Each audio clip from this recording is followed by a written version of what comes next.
আসসালামু আলাইকুম। সরল রেখার অধ্যায় 3.f অনুশীলনীতে আপনাদের সবাইকে স্বাগতম জানাচ্ছি। আমরা আছি এখন লেকচার 9-এ।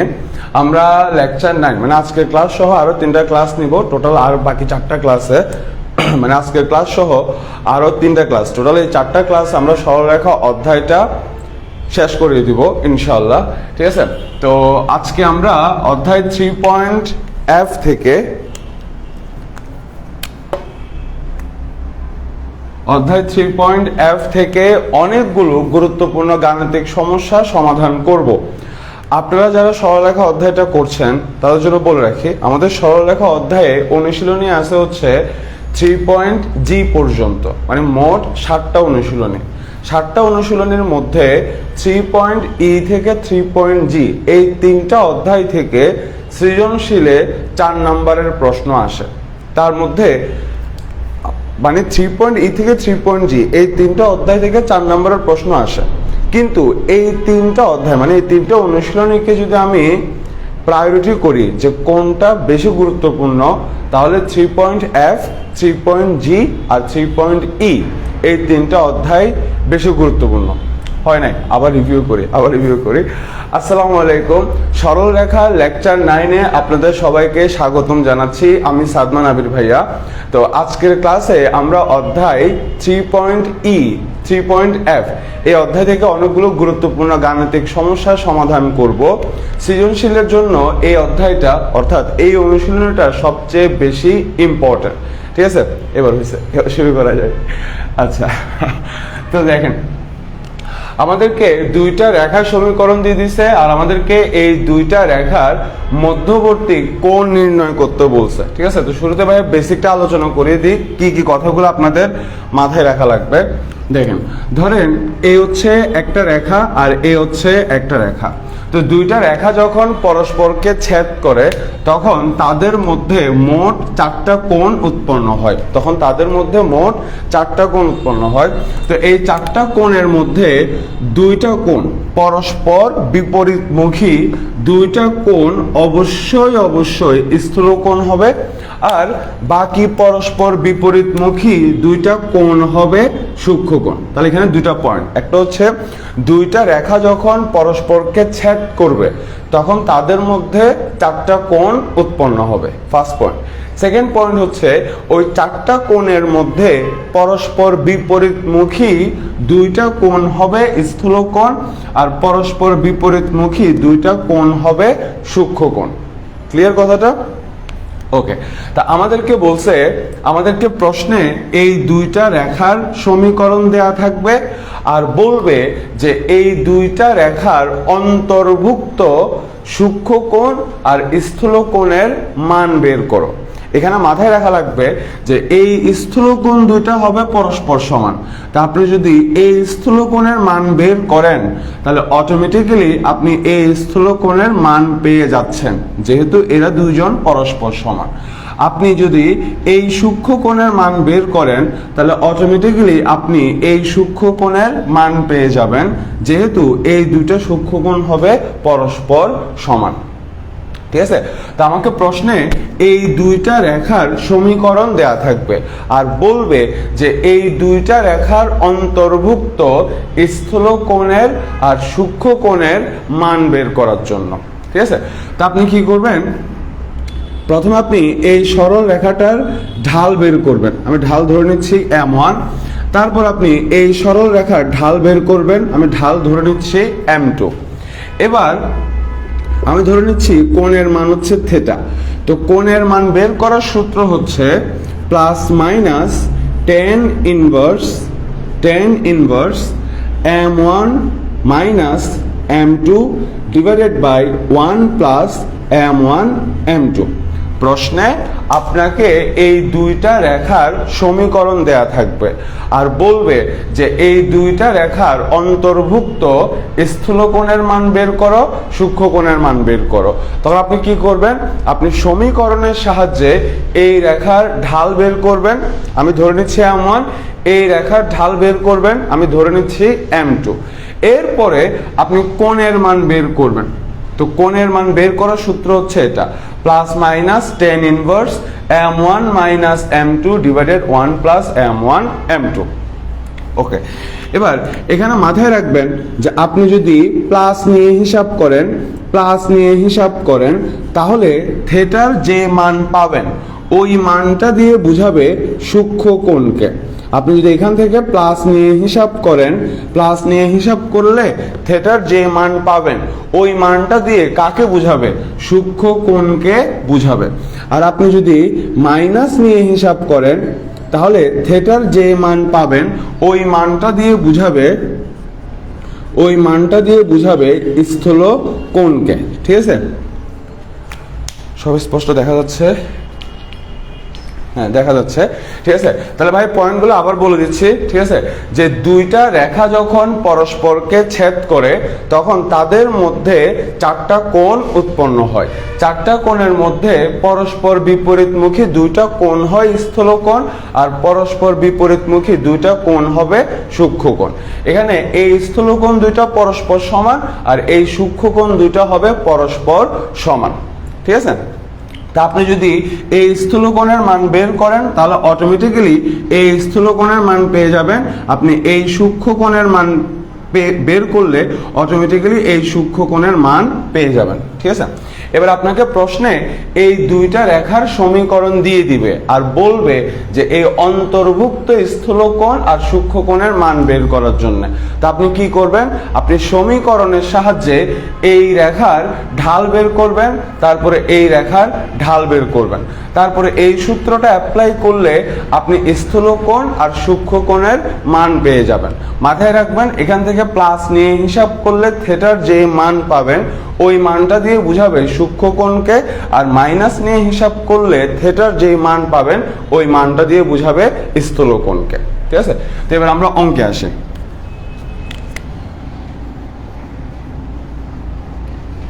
আমাকে প্রশ্নে এই দুইটা সমীকরণ দিয়ে দিছে,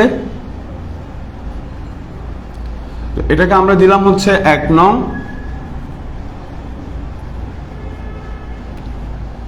এটাকে আমরা দিয়ে দিলাম হচ্ছে 2 নং।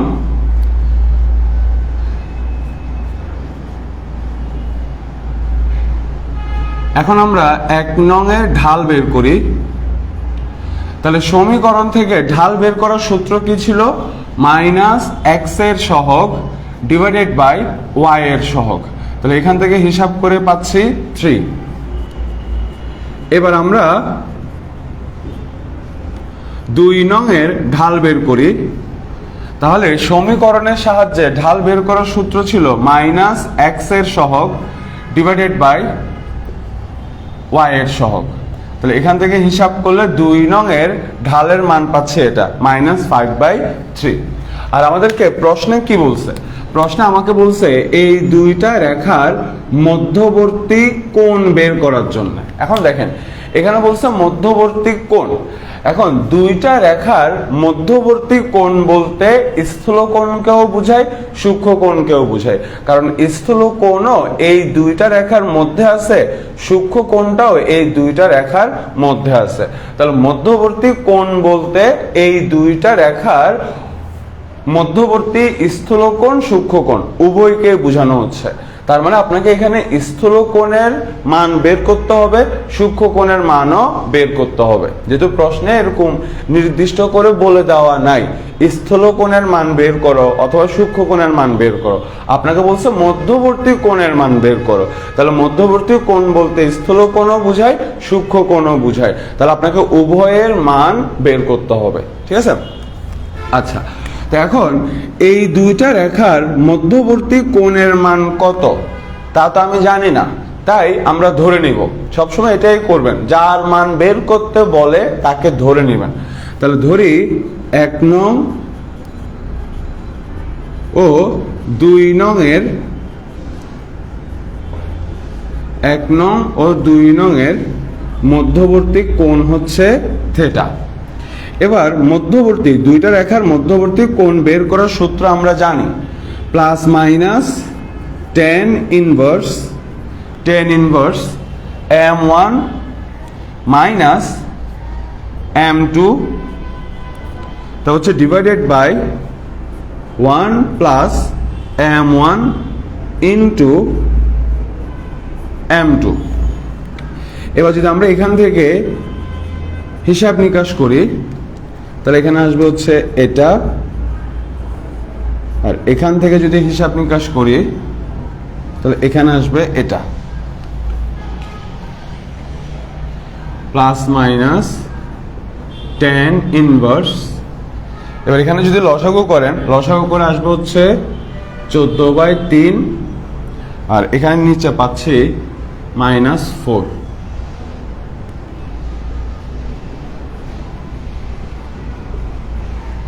এবার যদি এখানে উল্টায় যদি হিসাব করি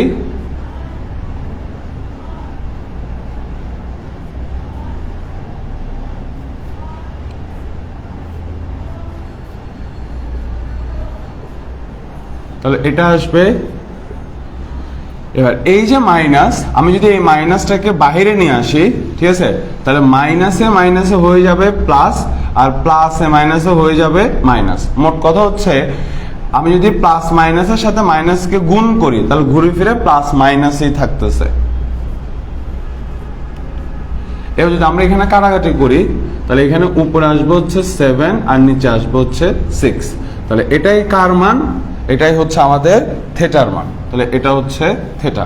তাহলে এখান থেকে প্লাস নিয়ে হিসাব করলে থেটার যে মান পাচ্ছি সেটা হচ্ছে এই দুইটা রেখার মধ্যবর্তী সূক্ষ্ম কোণের মান, আর মাইনাস নিয়ে হিসাব করে থেটার যে মান পাচ্ছি সেটা হচ্ছে এই দুইটা রেখার মধ্যবর্তী স্থূল কোণের মান। এখানে এটা হচ্ছে আমাদের আনসার, ঠিক আছে। এখন এখানে বলে দেওয়ার দরকার নাই যে কোনটা দিয়ে সূক্ষ্ম কোণ আর কোনটা দিয়ে স্থূল কোণ বোঝানো হচ্ছে। কেন? মানে আমি বলতে চাচ্ছি যে এখান থেকে প্লাস নিয়ে হিসাব করে থেটার মানটা সূক্ষ্ম কোণের মান, এটা বের করে দেখানোর দরকার নাই, এতটুকু তো রেখে দিলে হবে। আবার মাইনাস নিয়ে হিসাব করে থেটার যে মানটা পাচ্ছে এটা স্থূল কোণের মান, ওটাও বের করে দেখানোর দরকার নাই। কেন দরকার নাই?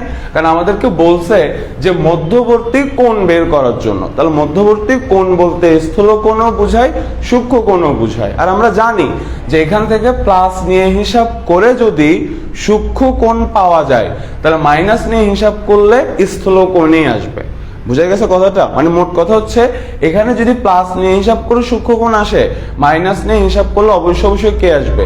স্থূল কোণ আসবে। তাহলে এটা দিয়ে মধ্যবর্তী কোণ মানে সূক্ষ্ম কোণ স্থূল কোণ উভয়কেই বোঝানো হচ্ছে। আপনাকে প্লাস নিয়ে সূক্ষ্ম কোণ, মাইনাস নিয়ে স্থূল কোণ ওইভাবে বের করে দেখানোর দরকার নাই, ঠিক আছে। তো পুরো প্রসেসটা আমি আবার বলে দিচ্ছি। আমরা কি করছি, এই যে সমীকরণটা আমরা শুরুতে 1 নং রেখার ঢাল বের করছি, তারপরে 2 নং রেখার ঢাল বের করছে। এবার এই দুইটা রেখার মধ্যবর্তী কোণ থেটা ধরে নিছে। তাহলে মধ্যবর্তী কোণের মান বের করার সূত্র ছিল plus minus tan inverse m1 minus m2 divided 1 plus m1 into m2। এবার এখান থেকে হিসাব নিকাশ করলে এটা আসে, ঠিক আছে। হ্যাঁ, এবার এখানে যদি আমরা লসাগু করি তাহলে এটা আসবে, এখান থেকে হিসাব করলে এটা আসবে। এবার এটাকে যদি উল্টায় দিই তাহলে এটা আসে। এখন মাইনাসটাকে আপনি বাইরে নিয়ে আসেন, তাহলে মাইনাসটাকে যদি বাইরে নিয়ে আসেন তাহলে মাইনাসে মাইনাসে এটা হবে প্লাস, প্লাসে মাইনাসে হয়ে যাবে মাইনাস, এখান থেকে হিসাব করলে এটা আসবে। তাহলে এটাই হচ্ছে আমাদের মধ্যবর্তী কোণের মান। ওকে, এখানে প্লাস নিয়ে আলাদা করে হিসাব দেখানোর দরকার নাই, মাইনাস নিয়ে আলাদা করে হিসাব দেখানোর দরকার নাই, কারণ এটার মধ্যে স্থূল কোণও আছে, সূক্ষ্ম কোণও আছে, উভয় আছে। তাহলে এটা আবার বের করে দেখানোর দরকার নাই।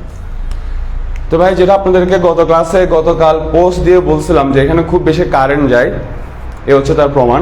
কিছুক্ষণ পরে আবার আসবে, আবার 20-30 মিনিট পরে আবার চলে যাবে, এভাবে চলতে থাকে।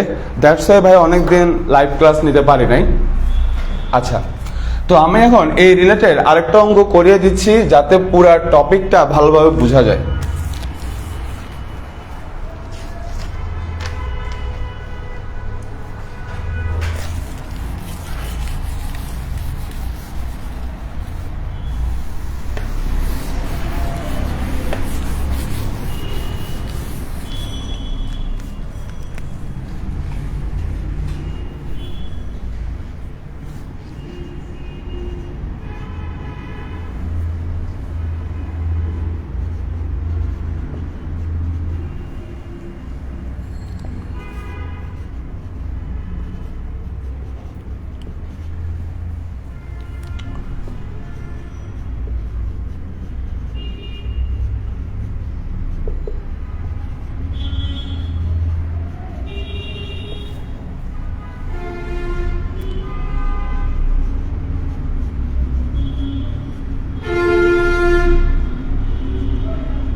ওকে, তো আমাকে দুইটা রেখার সমীকরণ দিয়ে দিয়েছে, আমি সমীকরণ দুটো আগে লিখি।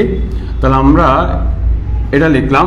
আর ভাই আপনাদেরকে বলছিলাম যে সমীকরণের ডান পাশে সবসময় শূন্য রেখে হিসাব করবেন। তাহলে এই যে +7, এই +7 কে আপনি এই পাশে নিয়ে আসেন, তাহলে সেটা হয়ে যাচ্ছে -7, এটাকে আমরা দিয়ে দিলাম হচ্ছে 1 নং। এবার এই সমীকরণটা লিখলাম x√3 - y + 5 = 0, এটাকে আমরা দিয়ে দিলাম হচ্ছে 2 নং। এখন আমাকে প্রশ্ন বলছে যে এই দুইটা রেখার অন্তর্গত সূক্ষ্ম কোণ বের করার জন্য। তাহলে আগের অঙ্কের সাথে অঙ্কের ডিফারেন্সটা বুঝছেন? আগের অঙ্কে বলছিল মধ্যবর্তী কোণ বের করার জন্য। তাহলে মধ্যবর্তী কোণ বলতে স্থূলকোণও বোঝায়, সূক্ষ্ম কোণকেও বোঝায়। কিন্তু এই অঙ্কে আপনাকে শুধু স্পেসিফিক করে কি বলছে?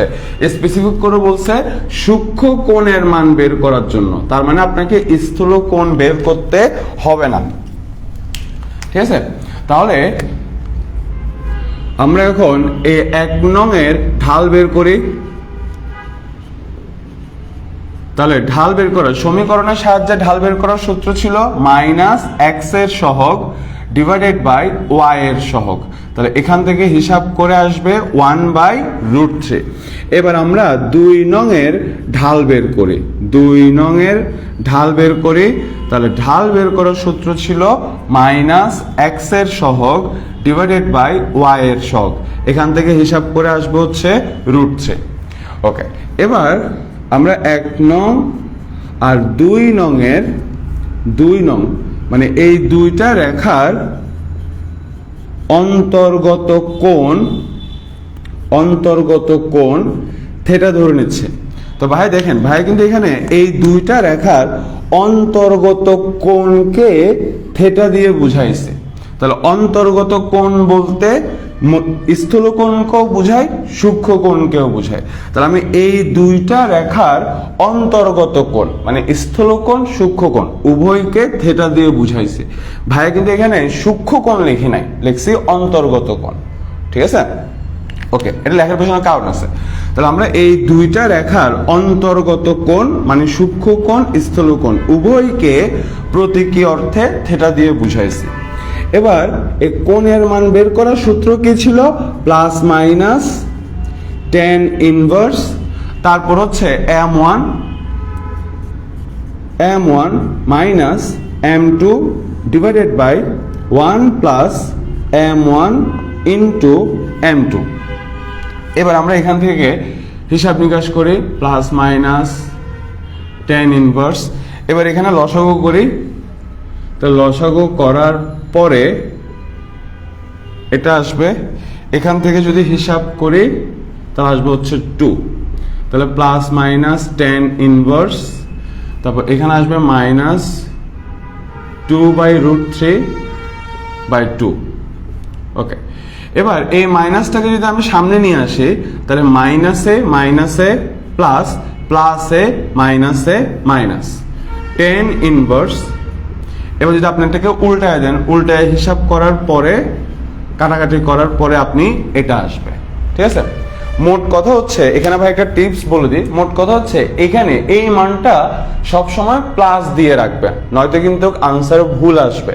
ঠিক আছে, এই মানটা সবসময় প্লাস দিয়ে রাখবেন। এই যে এখানে মাইনাস ছিল, আমি কি করছি মাইনাসটাকে সামনে নিয়ে আসছি। ওকে, সবসময় এই কাজটা করবেন, নয়তো সঠিক আনসার পাবেন না। আচ্ছা, তাহলে এটা হচ্ছে কার মান? এটা হচ্ছে থিটার মান।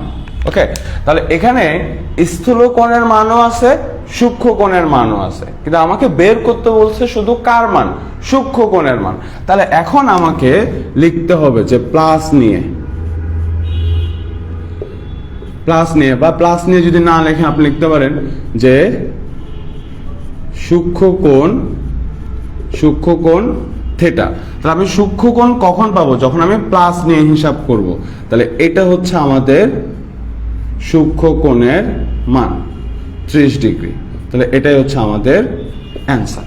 ঠিক এই জিনিসটা ভাইয়া আগের অঙ্কে বলছিলাম। আগের অঙ্কে আমাকে মধ্যবর্তী কোণ বের করতে বলছিল, তাহলে সূক্ষ্ম কোণও চাইছে, স্থূল কোণও চাইছে।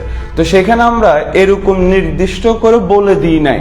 কেন বলে দিই নাই? কারণ আমরা জানি যে এখানে স্থূলকোণের মানও আছে, সূক্ষ্মকোণের মানও আছে। আমাকে নির্দিষ্ট করে কিছু যেহেতু চাই নাই, তাই আমি এখানে আনসার লিখে দিছি। কিন্তু এখন এখানে আমাকে নির্দিষ্ট করে বলেই দিছে যে সূক্ষ্মকোণের মান বের করো, তাহলে আপনাকে এটা বলে দিতে হবে যে এখান থেকে এই যেটা প্লাস নিয়ে হিসাব করে যে মানটা আসছে এটাই হচ্ছে আমাদের সূক্ষ্মকোণের মান। এখন এই ক্ষেত্রে এখানে আনসার লিখলে হবে না। ব্যাপারটা বোঝা গেছে? ওকে, তাহলে আই হোপ পুরো ব্যাপারটা ক্লিয়ার। ঠিক আছে, ওকে। তাহলে জাস্ট এই কথাটা মাথায় রাখবেন যে এই মানটা সবসময় কি দিয়ে থাকবে, এই মানটাকে সবসময় প্লাস দিয়ে রাখবেন, নয়তো কিন্তু আনসারে ভুল আসবে। স্পষ্ট দেখা যাচ্ছে? কারেন্ট তো নাই। হ্যাঁ দেখা যাচ্ছে, আই হোপ। ওকে, তো এই টাইপের অঙ্কগুলো এভাবে সলভ করবেন।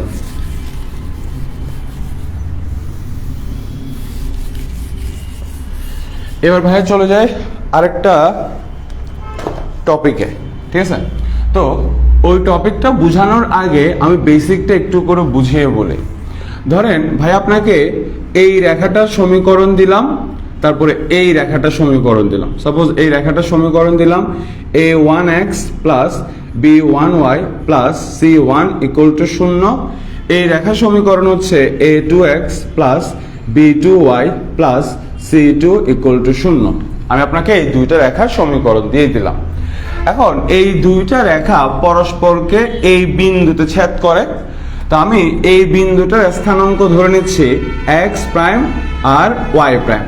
ঠিক আছে, এই দুইটা রেখা পরস্পরকে এই বিন্দুতে ছেদ করে, তাহলে এই বিন্দুকে বলা হবে এই দুইটা রেখার ছেদবিন্দু। কি বলা হবে? এই দুইটা রেখার ছেদবিন্দু। ছেদবিন্দু। তো আমরা এই ছেদবিন্দুর স্থানাঙ্ক ধরে নিচ্ছি x প্রাইম আর y প্রাইম। আরে আল্লাহ,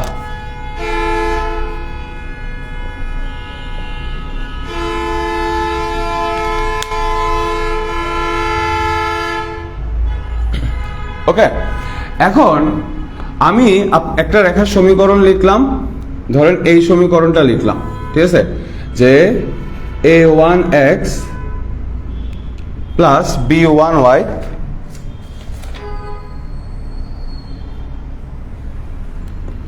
plus b1y plus c1 plus k into a2x plus b2y plus c2 equal to 0। ভাই কথা বলে একটু ভালোভাবে শুনবেন।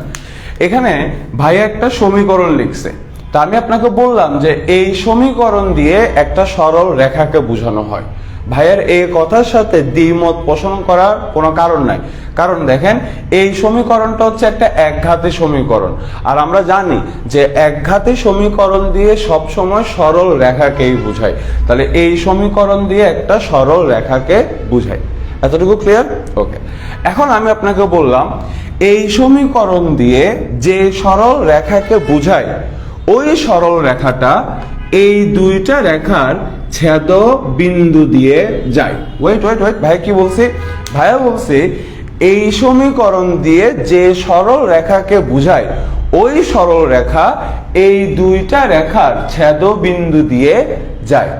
আপনি বলবেন ভাই কি গোজামিল দিয়ে দিলেন, বুঝি নাই তো। ঠিক আছে, বুঝাচ্ছি। দেখেন এই সরল রেখা, এই সরল রেখাটা যে এই ছেদ বিন্দু দিয়ে যায়, এটা আমরা প্রমাণ করব কিভাবে?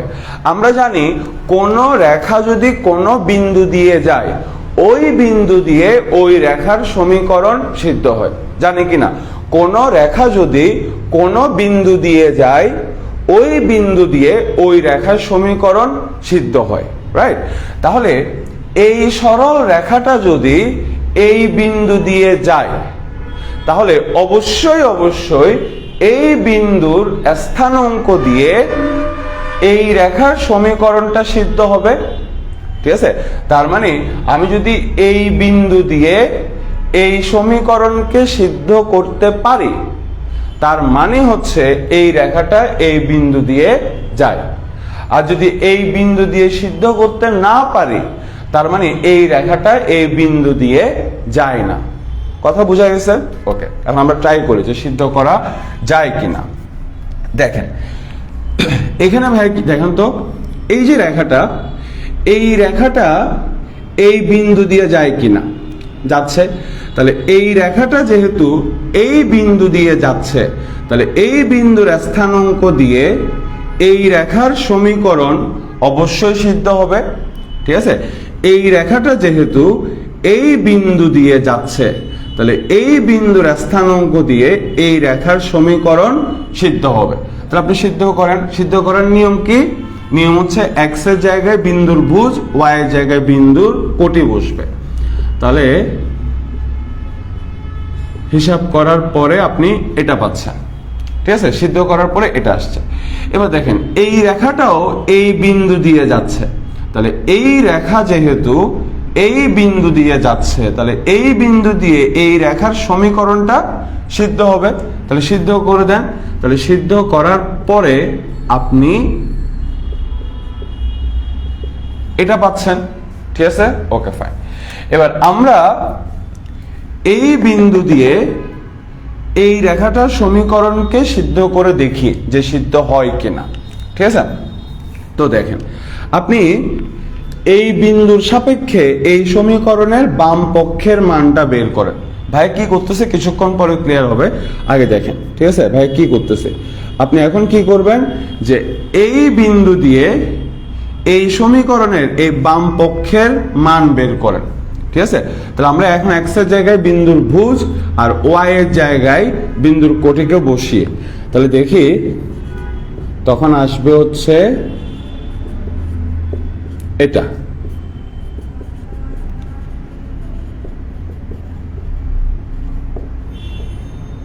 এটা আসছে।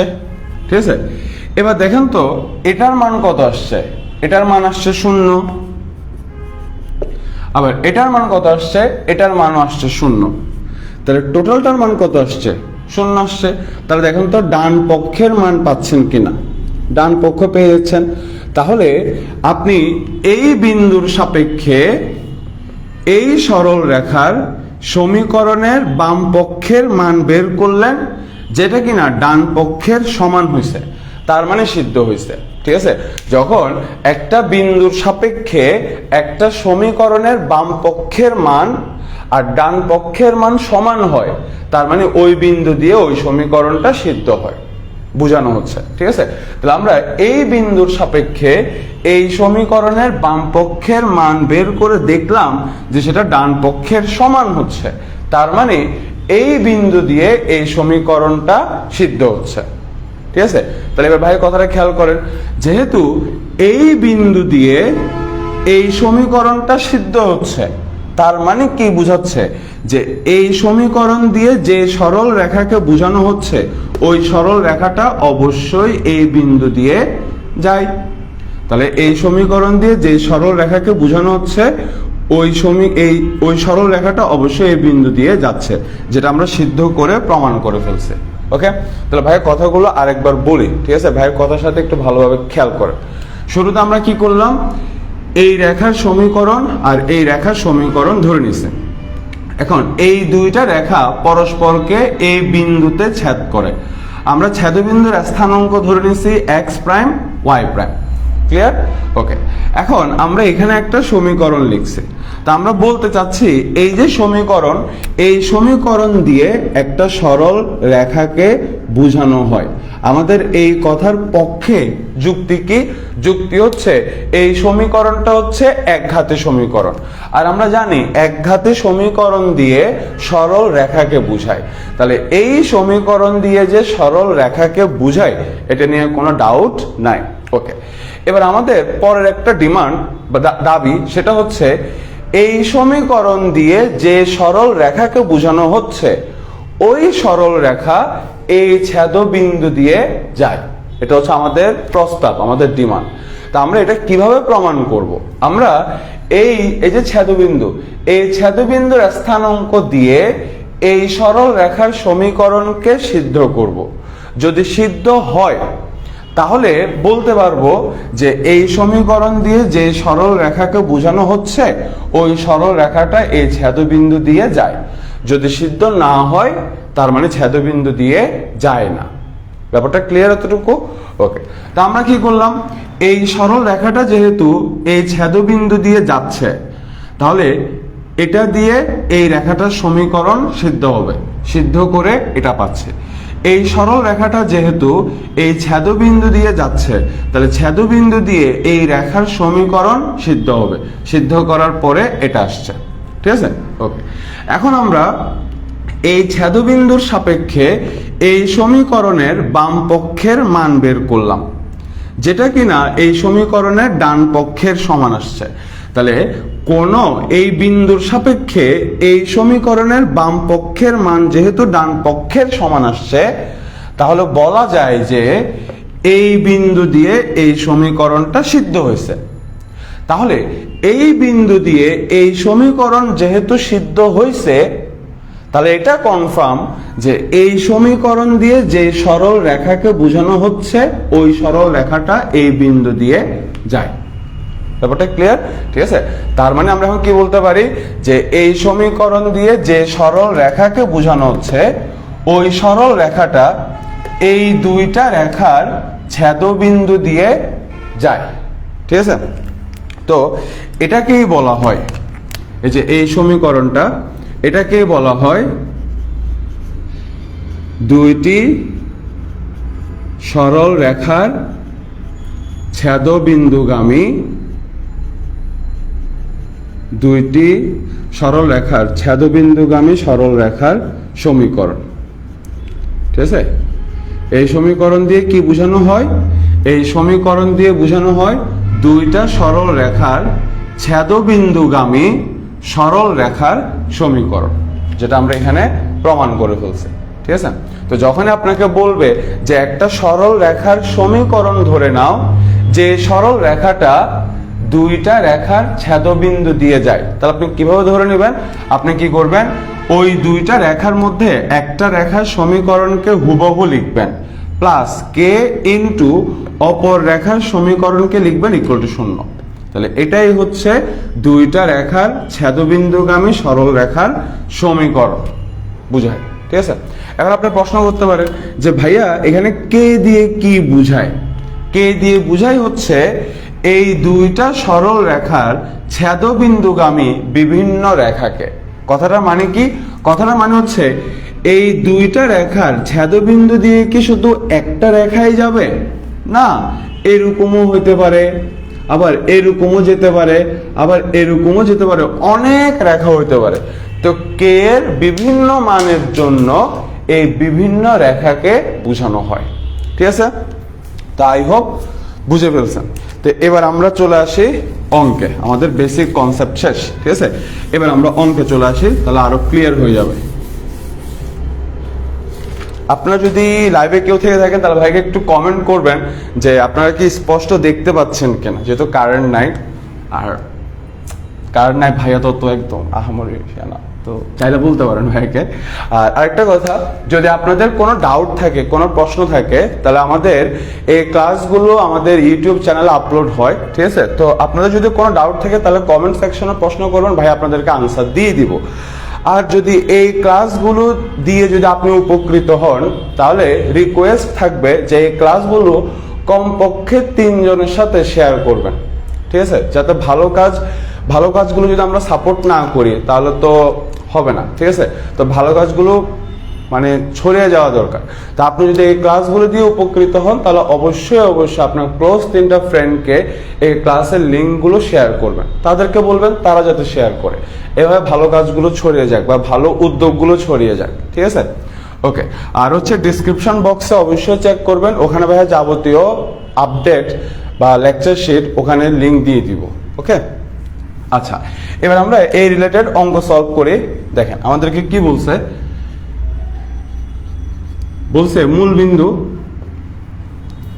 মূল বিন্দু এবং 2x - 3y + 4 = 0 ও x + y - 3 = 0 রেখাদ্বয়ের ছেদবিন্দুগামী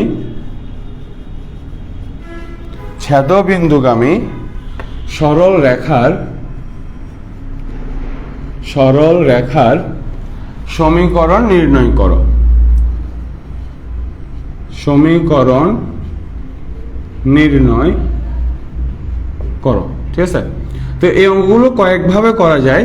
ঠিক আছে, তো এটা খুবই হট টাইপ বলতে বোঝাচ্ছি খুবই ইম্পর্টেন্ট অঙ্ক। এই অঙ্কগুলো ভার্সিটি অ্যাডমিশনে খুব বেশি আসে, প্লাস আমাদের এইচএসসিতে 4 নম্বরের যে প্রশ্নগুলো আসে ওখানে এই কনসেপ্টটা ঢুকিয়ে দেয়, মানে এই কনসেপ্টটা ঢুকিয়ে অন্য কনসেপ্টের সাথে অ্যাড করে প্রশ্ন করে।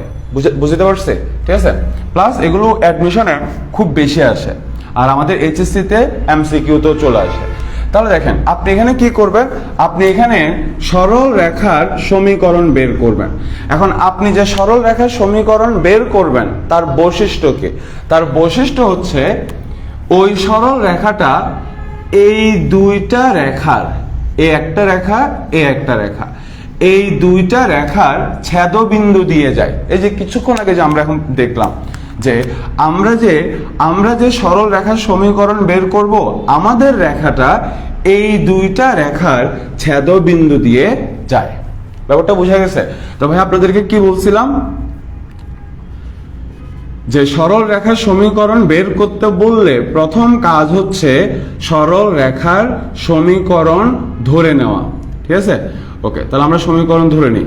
তাহলে ধরি, হ্যাঁ, তাহলে আমরা যে সমীকরণ ধরে নিব, আমাদের সরল রেখাটা কেমন? আমাদের সরল রেখাটা এই দুইটা রেখার এই ছেদ বিন্দু দিয়ে যাবে।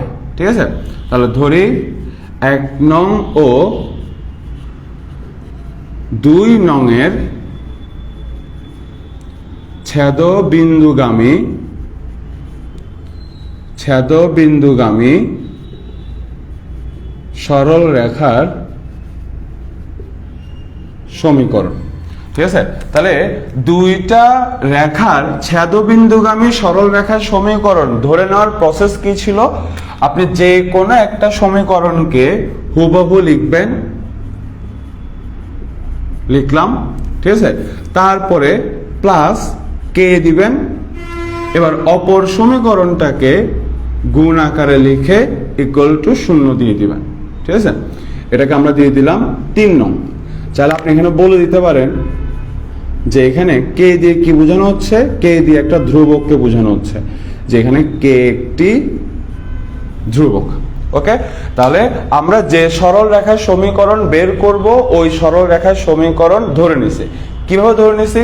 আমাদের সরল রেখাটা এই দুইটা রেখার ছেদবিন্দু দিয়ে যায়। তাহলে কোন সরল রেখা যদি দুইটা রেখার ছেদবিন্দু দিয়ে যায়, তাহলে ধরে নেওয়ার প্রসেস কি? প্রসেস হচ্ছে একটা সমীকরণকে হুবহু লিখবেন প্লাস কে ইনটু অপর সমীকরণটাকে বসিয়ে দিবেন। ওকে, এবার আমরা কি করব? আমাদেরকে বলছে যে আমাদের রেখাটা মূল বিন্দু দিয়ে যায়।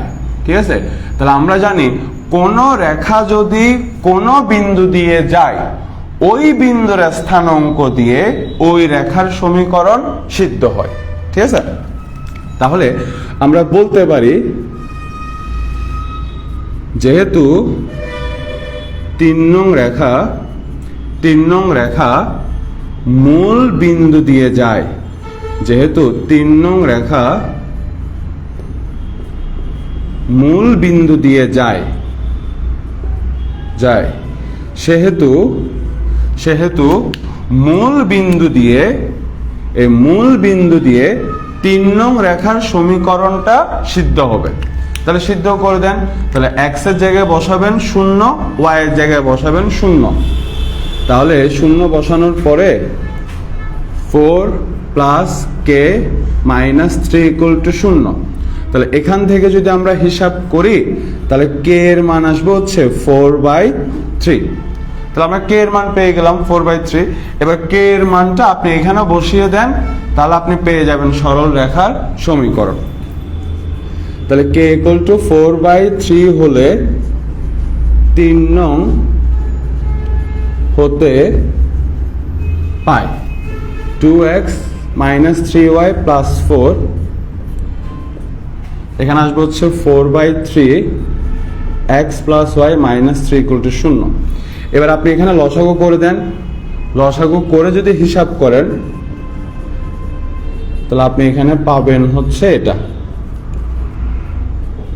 এটা পাবেন। আশা করি সবাই লসাগু করে হিসাব করেন, দেখবেন এটাই পাবেন। ঠিক আছে, এবার যদি আমরা এখান থেকে হিসাব করি তাহলে এখানে আসবে 10x, এখানে আসবে হচ্ছে -5y, আর এখানে আসবে প্লাস বার শেষ। ঠিক আছে, হ্যাঁ। এবার যদি আমরা এদেরকে 5 দিয়ে ভাগ দিয়ে দিই তাহলে এটাই হচ্ছে আমাদের আনসার। তাহলে এটাই হচ্ছে এই দুইটা রেখার ছেদবিন্দুগামী এবং মূল বিন্দুগামী সরল রেখার সমীকরণ। ঠিক আছে, তাহলে বুঝা গেছে কিভাবে করবেন। ওকে, তো ভাই স্টেপ অনুযায়ী বলে দিচ্ছি যাতে আপনাদের আরো মাথায় রাখতে সুবিধা হয়। আমরা যে সরল রেখার সমীকরণ বের করব, প্রথম কাজ হচ্ছে ওই সরল রেখার সমীকরণ ধরে নেওয়া। ঠিক আছে, তাহলে এটা হচ্ছে প্রথম স্টেপ। তাহলে আপনি সমীকরণ কিভাবে ধরে নেবেন? যখন কোন সরল রেখা দুইটা রেখার ছেদবিন্দু দিয়ে যায় তখন সমীকরণ ধরে নেওয়ার প্রসেস কি? একটা রেখার সমীকরণকে হুবহু লিখবেন প্লাস কে ইন্টু অপর রেখার সমীকরণকে বসিয়ে দিবেন ইকুয়াল টু 0 ধরে নিয়েছেন। তারপর দ্বিতীয় স্টেপ কি?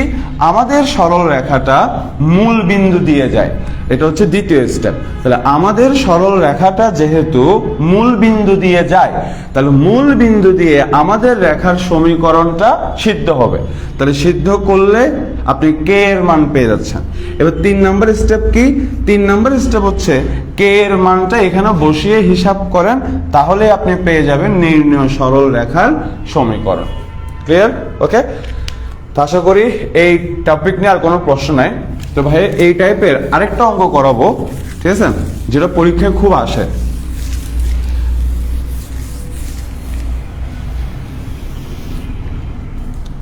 এবার 4 নম্বর অঙ্ক করাচ্ছি আমরা।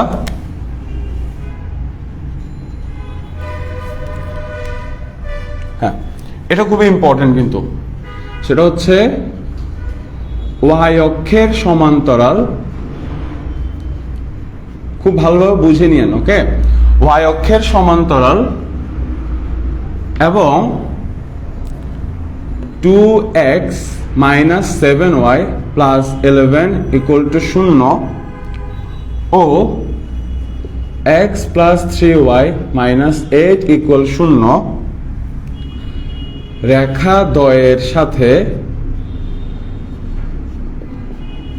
দ্বয়ের সাথে সমবিন্দু সরল রেখার সমীকরণ নির্ণয় করো। সমবিন্দু সরল রেখার সমীকরণ নির্ণয় করো। ঠিক আছে, ওকে। এবার আমরা এই অঙ্কটা সলভ করি। ওকে, শুরুতে আমাকে যে দুইটা সমীকরণ দিছে আমি ওই দুইটা সমীকরণ আগে লিখে ফেলি, লিখে 1 নং আর 2 নং দিয়ে দিই। তাহলে এটা হচ্ছে 1 নং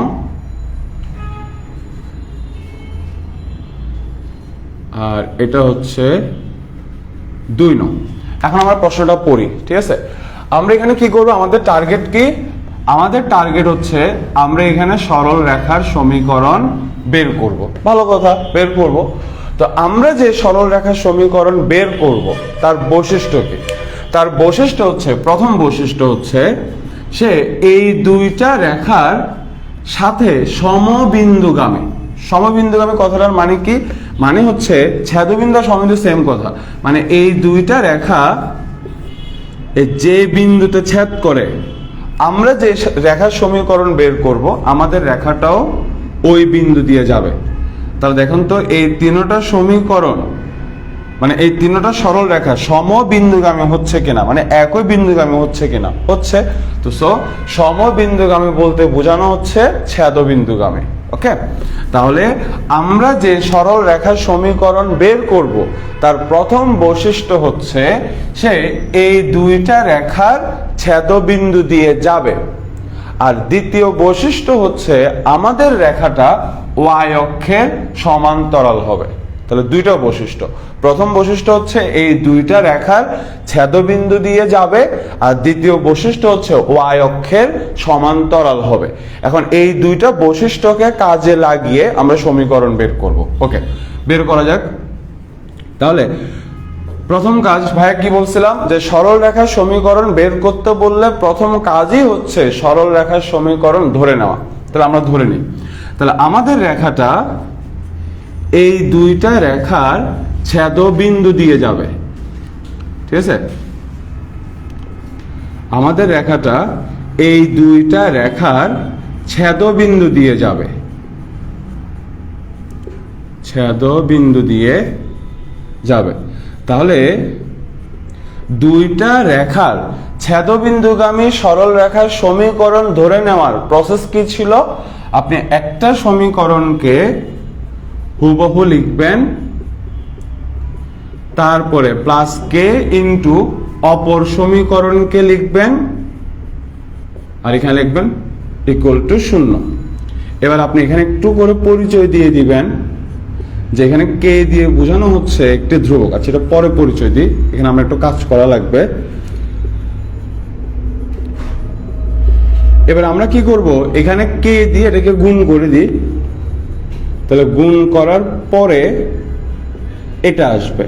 হ্যাঁ, এবার যাদের সাথে এক্স আছে এক্স কমন নিয়ে নিব, যাদের সাথে ওয়াই আছে ওয়াই কমন নিয়ে নিব, আর কনস্ট্যান্ট গুলাকে আলাদা করে এক পাশে রাখবো। তাহলে এদের সাথে এক্স আছে, তাহলে আমরা এক্স কমন নিয়ে নিই। এদের সাথে ওয়াই আছে, তাহলে আমরা ওয়াই কমন নিয়ে নিই। ওয়াই কমন নেওয়ার পরে এটা আসবে, আর এই যে কনস্ট্যান্ট যাদের সাথে এক্স ওয়াই কেউই নাই তাদেরকে আলাদা করে লিখলাম, ঠিক আছে? চাইলে আমরা এটাকে 3 নং দিতে পারি। হ্যাঁ, এবার বলে দিই যে এখানে কে হচ্ছে একটি ধ্রুবক, এখানে কে একটি ধ্রুবক। ওকে, তাহলে দুইটা রেখার ছেদবিন্দুগামী সরল রেখার সমীকরণ হবে এটা। এবার এখানে কে দিয়ে ব্র্যাকেটের মধ্যে গুণ দিয়ে দিলাম, যাদের সাথে এক্স আছে এক্স কমন নিছি, যাদের সাথে ওয়াই আছে ওয়াই কমন নিছি, আর কনস্ট্যান্ট গুলাকে আলাদা রাখছি। ফাইন, ওকে। এবার আমাদেরকে আরো একটা তথ্য দিয়ে দিছিল যে আমাদের রেখাটা, এই যে আমাদের রেখাটা ওয়াই অক্ষের সমান্তরাল হবে। এখন মনে আছে ভাই 3 পয়েন্ট পড়ানোর সময় বলছিলাম যে ওয়াই অক্ষের সমান্তরাল সরল রেখার সমীকরণ দেখতে কেমন হবে? ওয়াই অক্ষের সমান্তরাল সরল রেখার সমীকরণ দেখতে হবে এই ফরম্যাটে, x = b। তার মানে যেই রেখাটা ওয়াই অক্ষের সমান্তরাল হয় ওই রেখার সমীকরণে ওয়াই দিয়ে কোনো পদ থাকে না। ব্যাপারটা বোঝা গেছে? ওয়াই অক্ষের সমান্তরাল যে কোনো সরল রেখার সমীকরণ দেখতে কেমন হয়? দেখতে হয় এই ফরম্যাটে। তার মানে ওয়াই অক্ষের সমান্তরাল সরল রেখার সমীকরণে এক্স এর অংশ থাকে কিন্তু ওয়াই এর অংশ থাকে না, ঠিক আছে? তাহলে এই রেখাটা যদি ওয়াই অক্ষের সমান্তরাল হয়, এই রেখার সমীকরণে এই যে ওয়াই এর অংশটা, এই ওয়াই এর অংশটা থাকবে না, ঠিক আছে? বোঝা গেছে তো? তাহলে আমরা লিখতে পারি 3 নং রেখা, যেহেতু 3 নং রেখা ওয়াই অক্ষের সমান্তরাল হবে, ওয়াই অক্ষের সমান্তরাল হবে যদি এই অংশটা যখন থাকবে না, পাশে খুবই রাস্তার পাশে, তো এই রেখাটা ওয়াই অক্ষের সমান্তরাল হবে, এই রেখাটা ওয়াই অক্ষের সমান্তরাল হবে যদি এই অংশটা না থাকে। আর এই অংশটা থাকবে না কখন? যখন এটার মান 0 হবে। এটার মান যদি 0 হয় তাহলে 0-এর সাথে ওয়াই গুণ করলে পুরোটা 0 হয়ে যাবে, ঠিক আছে? তাহলে এটার মান হবে 0। তাহলে এখান থেকে হিসাব করলে কে এর মান পাচ্ছে 7/3। এবার আপনি কে এর মানটা এখানে বসিয়ে দেন বা এখানে বসিয়ে দেন, যেখানে বসান আপনি পেয়ে যাবেন নির্ণয় সরল রেখার সমীকরণ, ঠিক আছে? তাহলে কে = 7/3 হলে 3 নং হতে পায়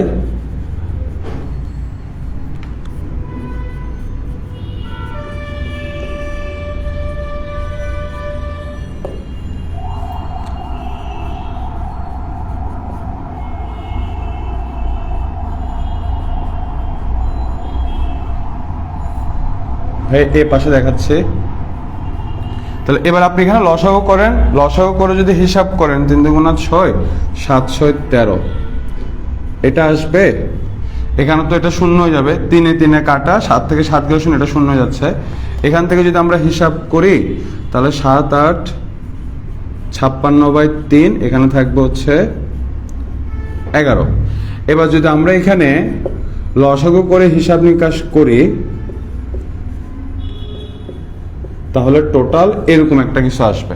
এবার এখান থেকে যদি আমরা যোগ বিয়োগ করি তাহলে থাকবে হচ্ছে 6 থেকে 3 গেলে 3 23। তাহলে এটাই হচ্ছে আমাদের অ্যান্সার। ওকে, বুঝা গেছে? তাহলে পুরো অঙ্কটা আমি আবার বলে দিই। আমরা যে রেখার সমীকরণ বের করব, আমাদের রেখাটা এই দুইটা রেখার ছেদবিন্দুগামী হবে। তাহলে দুইটা রেখার ছেদবিন্দুগামী সরল রেখার সমীকরণ কিভাবে ধরে নিই আমরা ধরে নিই একটা রেখার সমীকরণকে হুবহু বসাবো প্লাস কে ইনটু অপর রেখার সমীকরণকে হুবহু বসাবো। এবার এখান থেকে হিসাব নিকাশ করে এটা আসছে।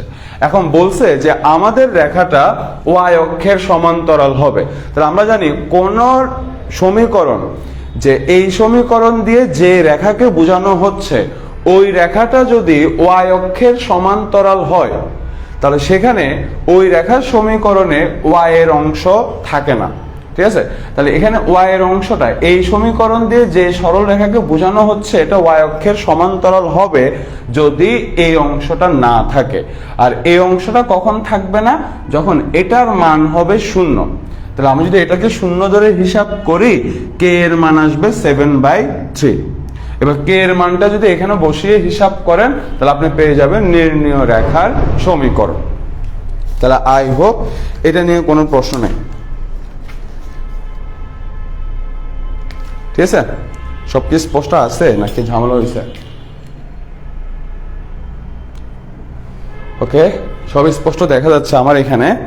আশা করি আপনাদের মহলে দেখা যাচ্ছে প্রচন্ড গরম। ওকে, তাহলে এই অঙ্কটা শেষ। ঠিক আছে? তো এই টাইপের অঙ্কগুলো এভাবে সলভ করবেন।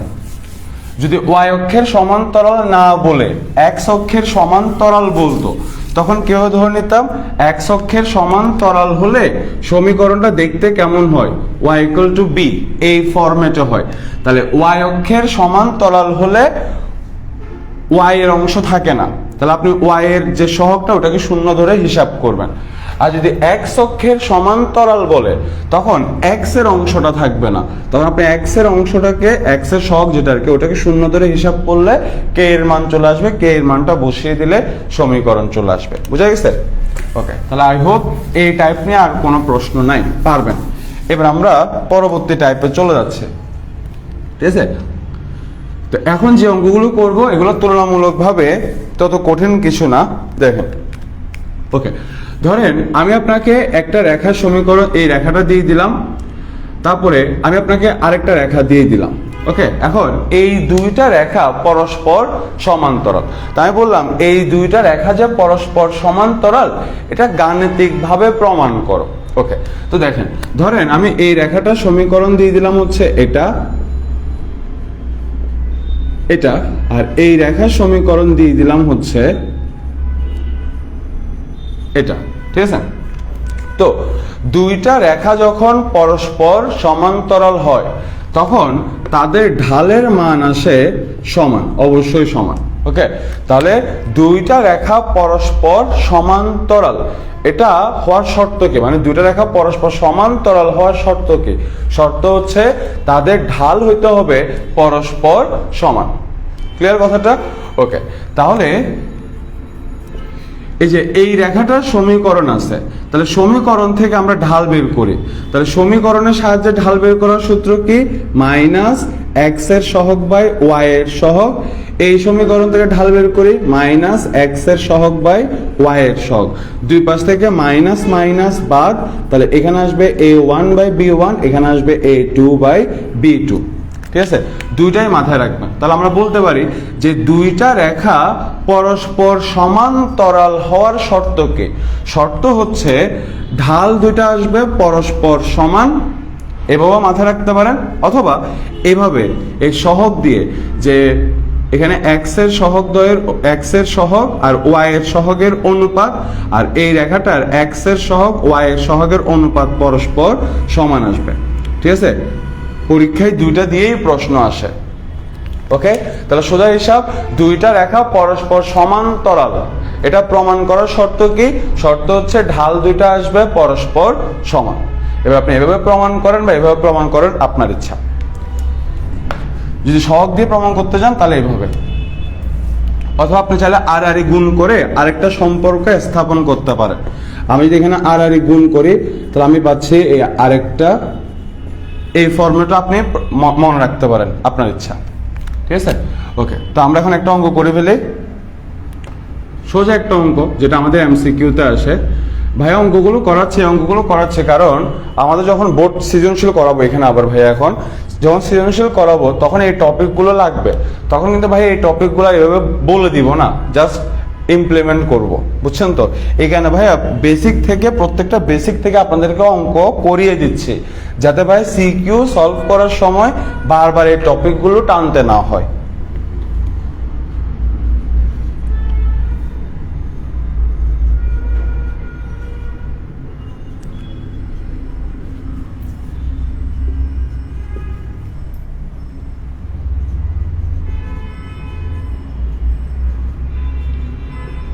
হ্যাঁ, তা আমাদেরকে দুইটা রেখার সমীকরণ দিয়ে দিছে, আর আমাদেরকে বলছে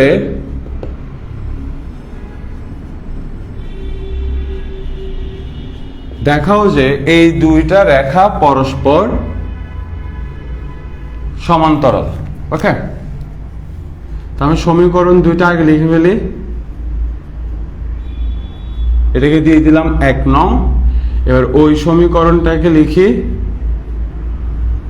এটাকে আমরা দিয়ে দিলাম হচ্ছে 2 নং। ওকে, আচ্ছা, এবার আমরা 1 নং এর ঢাল বের করি। তার ঢাল বের করার সূত্র ছিল মাইনাস এক্স এর সহগ ডিভাইডেড বাই ওয়াই এর সহগ। এবার আমরা 2 নং এর ঢাল বের করি, তাহলে মাইনাস এক্স এর সহগ ডিভাইডেড বাই ওয়াই এর সহগ। তাহলে দেখেন এই দুইটা রেখার ঢাল কিন্তু সেম আসছে। তাহলে দুইটা রেখার ঢাল সেম হয় কখন? যখন ওই রেখা দুইটা পরস্পর সমান্তরাল হয়। ঠিক আছে, তাহলে আমরা বলতে পারি যেহেতু 1 এবং 2 নং এর, যেহেতু 1 এবং 2 নং এর ঢালদ্বয় পরস্পর সমান, সেহেতু রেখাদ্বয়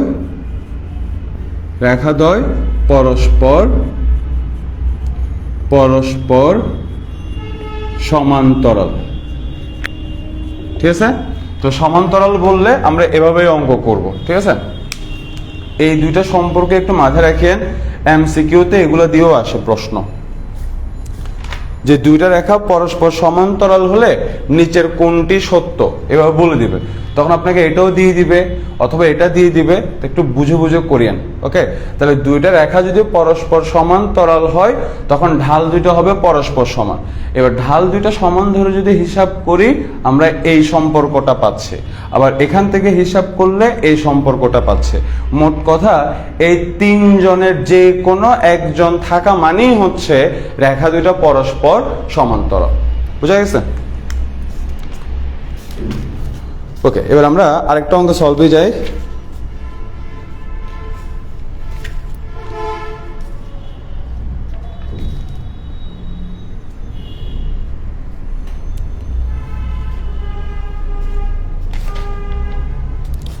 একটা অঙ্ক খুঁজতেছিলাম।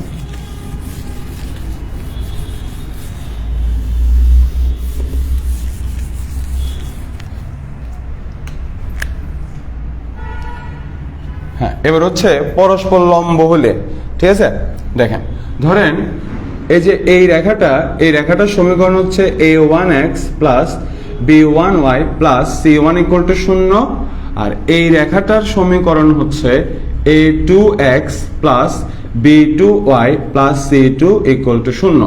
এখন এই দুইটা রেখা আছে পরস্পর লম্বভাবে, ওকে।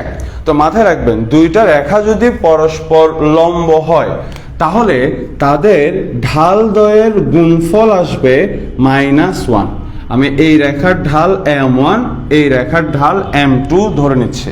তো দুইটা রেখা যখন পরস্পর লম্ব হয়, দুইটা রেখা পরস্পর লম্ব হওয়ার শর্ত হচ্ছে ঢাল দ্বয়ের গুণফল অবশ্যই কি আসবে, -1 আসবে। তাহলে এটা হচ্ছে একটা সম্পর্ক। তাহলে দুইটা রেখা পরস্পর লম্ব হবে যদি তাদের ঢাল দ্বয়ের গুণফল -1 আসে। ফাইন। এবার যদি আমরা এটাকে আরেকটু ভাঙি তাহলে এই রেখার ঢাল কি আসবে, ঢালের মান কত আসবে, -x এর সহগ বাই y এর সহগ। আর এই রেখার ঢাল কি আসবে, -x এর সহগ বাই y এর সহগ ইকুয়াল টু -1, রাইট। এবার যদি আমরা এখান থেকে হিসাব করি তাহলে এখানে হচ্ছে a1 a2 b1 b2 -1, ওকে। এবার যদি আমরা এখানে আড়াআড়ি গুণ করি তাহলে হচ্ছে a1 a2 b1 b2। এবার এটাকে যদি আমরা এই পাশে নিয়ে আসি তাহলে a1 a2 plus b1 b2 equal to 0। তাহলে আমরা আরেকটা সম্পর্ক পেয়ে গেলাম, ঠিক আছে। তাহলে দুইটা সম্পর্কই মাথায় রাখবেন কারণ দুইটাই কাজে লাগে, ঠিক আছে। দুইটা দিয়ে প্রশ্ন আসতে পারে। তাহলে আমরা বলতে পারি যে দুইটা রেখা যখন পরস্পর লম্ব হবে তখন ঢাল দ্বয়ের গুণফল আসবে -1। এবার এই সম্পর্কটাকে ভেঙে যদি আমরা হিসাব নিকাশ করি তাহলে আমরা আরেকটা সম্পর্ক পাচ্ছি, সেটা হচ্ছে রেখা দুইটার x এর সহগ দ্বয়ের গুণফল আর y এর সহগ দ্বয়ের গুণফলের যোগফলের মান আসবে 0। দুইটা রেখা যখন পরস্পর লম্ব হবে তখন x এর সহগ দ্বয়ের গুণফল আর y এর সহগ দ্বয়ের গুণফলের যোগফল আসবে 0। তাহলে এই দুইটা সম্পর্ক মাথায় রাখবেন যখন বলবে যে রেখা দুইটা পরস্পর লম্ব, ঠিক আছে। এবার আমরা অঙ্কে আসি, দেখেন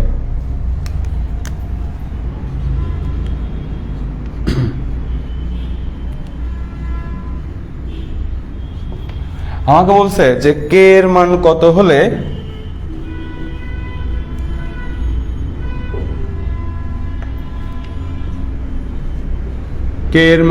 হলে এই রেখা দুইটি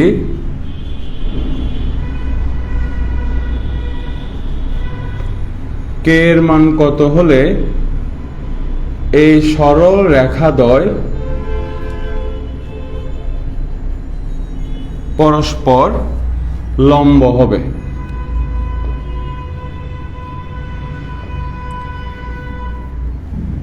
ওকে, তো আমরা সমীকরণ দুইটা লিখে ফেলি আগে। তাহলে আমি সমীকরণ এটা লিখলাম, এটাকে দিলাম হচ্ছে 1 নং। এবার আরেকটা সমীকরণ লিখলাম, এটাকে আমরা দিলাম হচ্ছে 2 নং, ঠিক আছে।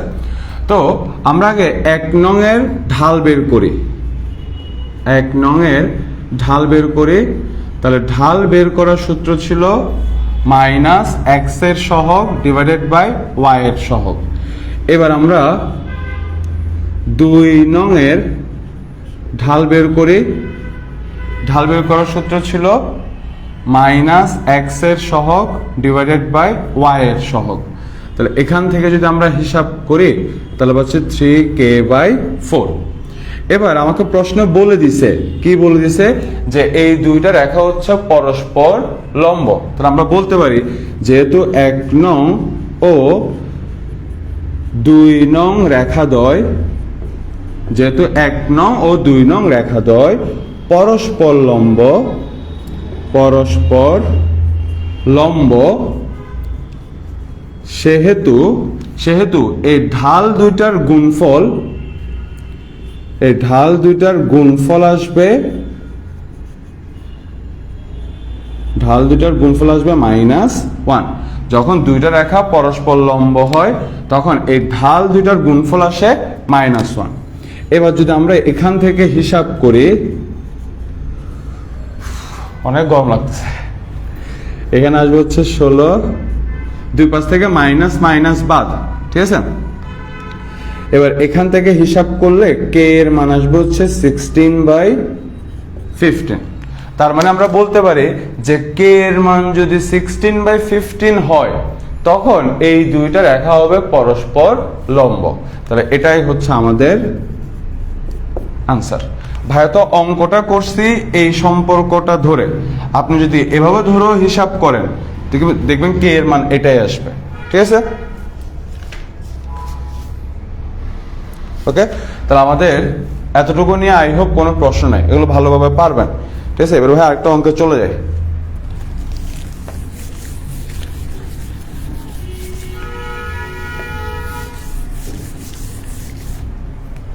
সব ঠিক আছে কি না? মাত্র 1 ঘন্টা ক্লাস হয়েছে, আমরা চাইলে আরো ক্লাস নিতে পারি। ঠিক আছে, তো আমরা আরো ক্লাস নিয়ে ফেলি। দেখেন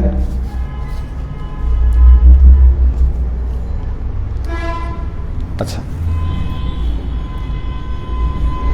এবার আমরা চলে আসি ম্যাথ 7-এ। দেখেন আমাকে কি বলছে, আমাকে বলছে যে ABC ত্রিভুজের শীর্ষত্রয়, ABC ত্রিভুজের শীর্ষত্রয় A হচ্ছে 1,1, B হচ্ছে 3,4 এবং C হচ্ছে 5-2। এগুলো দিয়ে দিছে আমাদেরকে।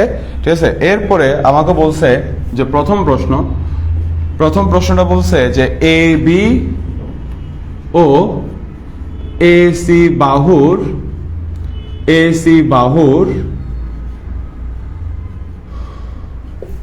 AB ও AC বাহুর মধ্যবিন্দুদ্বয়ের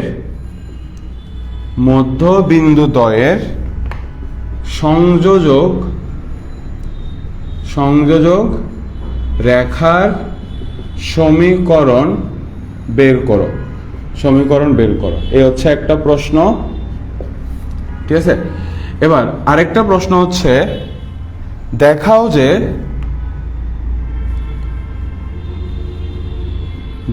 যে তা বলতে 1 নং এরটা বোঝানো হচ্ছে, দেখাও যে তা BC এর সমান্তরাল ও তার অর্ধেক।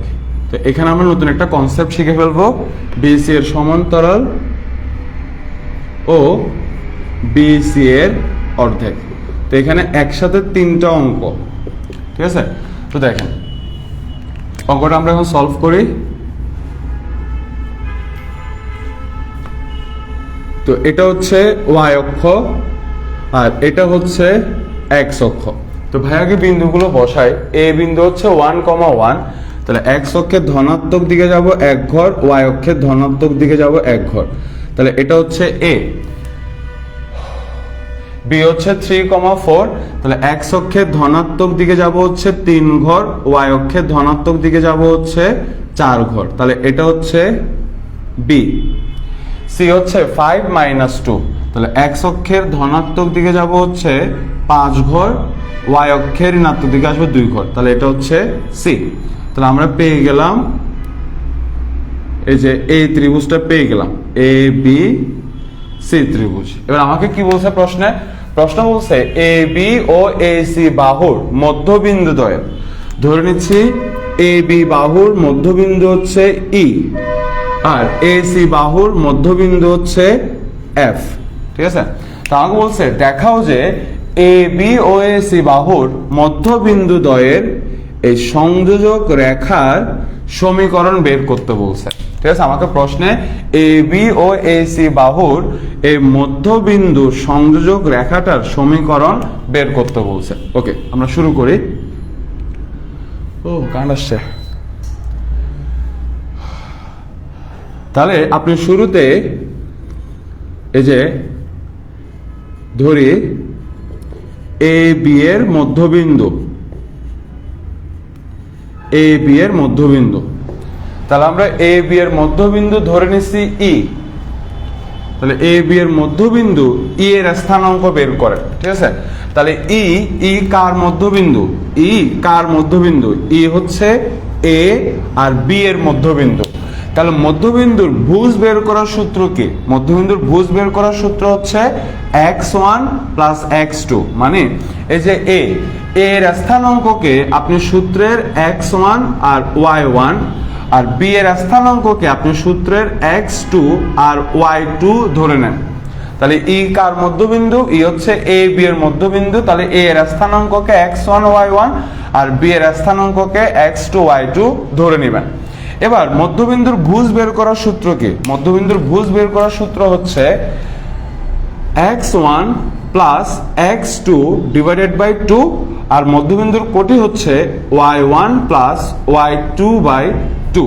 তাহলে এখান থেকে হিসাব করলে আমরা পাবো হচ্ছে এটা। তাহলে এটা হচ্ছে ই এর স্থানাঙ্ক। এবার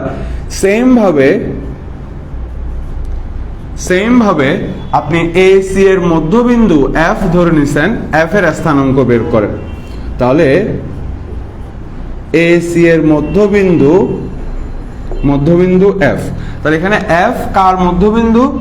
এফ হচ্ছে এ সি এর মধ্যবিন্দু। তাহলে এ এর স্থানাঙ্ককে আপনি x1 y1 আর সি এর স্থানাঙ্ককে আপনি সূত্রের x2 আর y2 ধরে নেবেন। এবার সূত্র অ্যাপ্লাই করেন।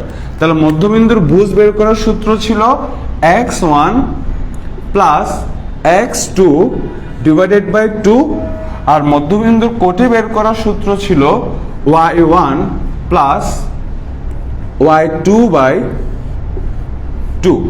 এবার যদি এখান থেকে হিসাব করি, এখানে আসবে 3 আর এখানে আসবে হচ্ছে মাইনাস হাফ। তাহলে আপনি পেয়ে গেলেন এফ এর স্থানাঙ্ক। ওকে, এবার আমাদেরকে এই রেখাটার সমীকরণ বের করতে বলছে। তাহলে এই রেখাটা কয় বিন্দু দিয়ে যাচ্ছে? 2 বিন্দু দিয়ে যাচ্ছে, ই আর এফ। তাহলে এই রেখাটা যেহেতু 2 বিন্দু দিয়ে যাচ্ছে, তাহলে আপনি 2 বিন্দুগামী সরল রেখার সমীকরণ বের করার সূত্র অ্যাপ্লাই করলে এই রেখাটার সমীকরণ পেয়ে যাবেন। তাহলে 2 বিন্দুগামী সরল রেখার সমীকরণ বের করার সূত্র ছিল এটা, ঠিক আছে, এটা। ওকে, তাহলে আপনি এই যে ই বিন্দু, যেটা ই বিন্দুর স্থানাঙ্ককে এই সূত্রের x1 আর y1 ধরে নেন, আর এফ বিন্দুর স্থানাঙ্ককে আপনি এই সূত্রের x2 আর y2 ধরে নেন। এবার আপনি এই সূত্রটা অ্যাপ্লাই করলে ই এফ রেখার সমীকরণ পেয়ে যাবেন। তাহলে ই এফ রেখার সমীকরণ, তাহলে সূত্র কি? y minus y1 divided by x minus x1। এবার হচ্ছে y1 minus y2 divided by x1 minus x2। Okay, এবার যদি আপনি এখানে লসাগু করেন, লসাগু করার পরে আপনি এটা পাবেন। এবার যদি এখানে হিসাব করেন, এখানে যদি মাইনাসে মাইনাসে এটা প্লাস হয়ে যাবে। এরপর যদি আপনি লসাগু করে হিসাব করেন, তাহলে আপনি এটা পাচ্ছেন, এখানে থাকবে হচ্ছে -1। ওকে, এবার যদি এটাকে উল্টায় দেন, উল্টানোর পরে হিসাব করলে আপনি পাবেন হচ্ছে এটা। আর যদি এটাকে উল্টায় দেন, উল্টাতে কিছু নাই, 6 এখানে আসবে 6, 6কে 2 দিয়ে ভাগ করলে আসবে 3, তাহলে এখানে পাচ্ছেন -3। এবার আপনি এখানে আড়াআড়ি গুণ করেন, তাহলে আড়াআড়ি গুণ যদি করেন, এখানে 3-এর নিচে কিছু না থাকা মানে 1, তাহলে আড়াআড়ি গুণ করার পর এটা আসবে, আর এখানে আসবে হচ্ছে এটা। এবার সবাইকে আপনি এক পাশে এনে হিসাব করেন, এক পাশে এনে যদি হিসাব করেন, তাহলে আপনি পাচ্ছেন এটা। তাহলে এটাই হচ্ছে এই রেখাটার সমীকরণ। হ্যাঁ, এটাই হচ্ছে এই রেখাটার সমীকরণ। ক্লিয়ার? তাহলে আমরা কি করলাম? শুরুতে আমরা এ বি এর মধ্যবিন্দু ই ধরে নিছি, তো আমরা মধ্যবিন্দু ই এর স্থানাঙ্ক বের করছি, আমরা এ সি এর মধ্যবিন্দু এফ ধরে নিছি, এরপর আমরা মধ্যবিন্দু এফ এর স্থানাঙ্ক বের করছি। এবার এই রেখাটা যেহেতু 2 বিন্দু দিয়ে যায়, তাহলে 2 বিন্দুগামী সরল রেখার সমীকরণ বের করার সূত্র অ্যাপ্লাই করলেই আমি এই রেখাটার সমীকরণ পেয়ে যাচ্ছি। ঠিক আছে? এবার আমরা পরের অঙ্কে আসি, 2 নম্বরটাতে আসি, ঠিক আছে? ওকে, তাহলে এটা হচ্ছে আমাদের ইএফ এর সমীকরণ, এটা আমাদের লাগবে এখন। এবার আমরা আসি 2 নম্বর অঙ্কে। আমাকে বলছে দেখাও যে তা বলতে বোঝানো হচ্ছে ইএফ রেখাকে। আমাকে বলছে দেখাও যে ইএফ রেখা বিসি এর সমান্তরাল। তাহলে আমাকে এখন প্রমাণ করতে হবে যে ইএফ রেখাটা বিসি রেখার সাথে সমান্তরালে আছে। তাহলে দুইটা রেখা সমান্তরাল হওয়ার শর্ত কি ছিল? শর্ত ছিল তাদের ঢাল হতে হবে পরস্পর সমান, মনে আছে? ঠিক আছে, তাহলে আমরা এখন কি করব? আমরা ইএফ রেখার ঢাল বের করব, বিসি রেখার ঢাল বের করব। ঢাল দুইটা যদি পরস্পর সমান হয় তার মানে এই দুইটা রেখা পরস্পর সমান্তরাল প্রমাণিত, ঠিক আছে? তাহলে আমরা এখন ইএফ রেখার ঢাল বের করি। ভাই এখন 2 নম্বর করাচ্ছি। তাহলে আমরা এখন ইএফ রেখার ঢাল বের করি। তো আমাদের কাছে ইএফ রেখার সমীকরণ আছে, সমীকরণ থেকে ইজিলি বের করা যাচ্ছে। তাহলে ইএফ রেখার ঢাল, তাহলে ঢাল বের করার সূত্র কি ছিল? -x এর সহগ ডিভাইডেড বাই y এর সহগ। তাহলে এখান থেকে পাচ্ছি -3। এবার আমরা বিসি রেখার ঢাল বের করি। বিসি রেখার ঢাল বের করে এখন আমার কাছে বিসি রেখার সমীকরণ নাই, কিন্তু আমার কাছে বি বিন্দুর স্থানাঙ্ক আছে, সি বিন্দুর স্থানাঙ্ক আছে। তাহলে যদি কোন রেখার উপরে অবস্থিত দুইটা বিন্দুর স্থানাঙ্ক থাকে তখন ঢাল বের করার প্রসেস কি ছিল মনে আছে? কোটিদ্বয়ের বিয়োগফল ডিভাইডেড বাই ভুজদ্বয়ের বিয়োগফল। তাহলে এখান থেকে যদি আমরা হিসাব করি তাহলে আমরা ঢালের মান পাচ্ছি -3। ওকে, তাহলে আমাদের কাছে ইএফ রেখার সমীকরণ আছে, আমরা সমীকরণের সাহায্যে ইএফ রেখার ঢাল বের করছে। আমাদের কাছে বিসি রেখার উপরে অবস্থিত বি বিন্দু আর সি বিন্দুর স্থানাঙ্ক আছে। তাহলে কোন রেখার উপরে অবস্থিত দুইটা বিন্দুর স্থানাঙ্ক থাকলে ঢাল বের করার সূত্র কি ছিল? কোটিদ্বয়ের বিয়োগফল বাই ভুজদ্বয়ের বিয়োগফল, হিসাব করে ঢাল চলে আসে। তাহলে দেখেন ইএফ রেখার ঢাল আর বিসি রেখার ঢাল পরস্পর সমান, তার মানে এই দুইটা রেখা পরস্পর সমান্তরালে আছে। তাহলে আপনি লিখবেন যেহেতু M1 আর M2 পরস্পর সমান সেহেতু বিসি রেখা এবং ইএফ রেখা পরস্পর সমান্তরাল। বুঝা গেছে? পরস্পর সমান্তরাল। এবার পরেরটা আসি, দেখা আমাকে বলছে দেখাও যে ইএফ রেখাটা বিসি এর অর্ধেক, মানে ইএফ রেখাটার দৈর্ঘ্য বিসি রেখার দৈর্ঘ্যের অর্ধেক। তাহলে এটা একদম সিম্পল, আপনার কাছে ই বিন্দুর স্থানাঙ্ক আছে, এফ বিন্দুর স্থানাঙ্ক আছে, ঠিক আছে? তাহলে আপনি এই ইএফ রেখাটার দৈর্ঘ্য আগে বের করে ফেলেন। ভাইয়া তো এই বিন্দুর স্থানাঙ্ক মুছে ফেলছে। এই বিন্দুর স্থানাঙ্ক ছিল এই ছিল এই মধ্যবিন্দু, তাহলে ভুজদ্বয়ের যোগফল বাই 2, 4 2 আসবে 5/2। এটা ছিল এই বিন্দুর স্থানাঙ্ক। আর এফ হচ্ছে এসি, তাহলে এ সি, তাহলে 1 আর 5 6, তাহলে 6 1 আর -2 কোটিদ্বয়ের বিয়োগফল, তাহলে -12 এটা। হ্যাঁ, ঠিক আছে। তাহলে এটা ছিল আমাদের ই বিন্দুর স্থানাঙ্ক, এটা ছিল আমাদের এফ বিন্দুর স্থানাঙ্ক। তাহলে আমরা যদি এখন দূরত্বের সূত্র অ্যাপ্লাই করি, একটা বিন্দু থেকে আরেকটা বিন্দুর এই দূরত্ব বের করার সূত্র কি ছিল? সূত্র ছিল √ওভার ভুজদ্বয়ের বিয়োগফল। তাহলে ই এর ভুজ 2 আর এফ এর ভুজ হচ্ছে 3, তাহলে ভুজদ্বয়ের বিয়োগফল হোল স্কয়ার প্লাস কোটিদ্বয়ের বিয়োগফল। তাহলে কোটিদ্বয়ের বিয়োগফল হোল স্কয়ার, ঠিক আছে? এবার যদি এখান থেকে হিসাব করি তাহলে এখানে আসবে হচ্ছে 1, এখানে আসবে হচ্ছে 3 9, তাহলে আপনি পাচ্ছেন √10, ঠিক আছে? এবার যদি আমরা বিসি এর দৈর্ঘ্য বের করি, তাহলে আমাদের কাছে বি বিন্দুর স্থানাঙ্ক আছে, আমাদের কাছে সি বিন্দুর স্থানাঙ্ক আছে। তাহলে একটা বিন্দু থেকে আরেকটা বিন্দুর এই দূরত্ব বের করার সূত্র কি ছিল? রুট ওভার ভুজদ্বয়ের বিয়োগফল হোল স্কয়ার প্লাস কোটিদ্বয়ের বিয়োগফল হোল স্কয়ার। তাহলে এখান থেকে হিসাব করলে আসবে হচ্ছে 4, আর এখান থেকে যদি হিসাব করি আসবে হচ্ছে 36। তাহলে টোটাল আসবে হচ্ছে 40। ওকে, এবার 40কে যদি আমরা রুট ওভার করি তাহলে হচ্ছে 2 রুট ওভার 10।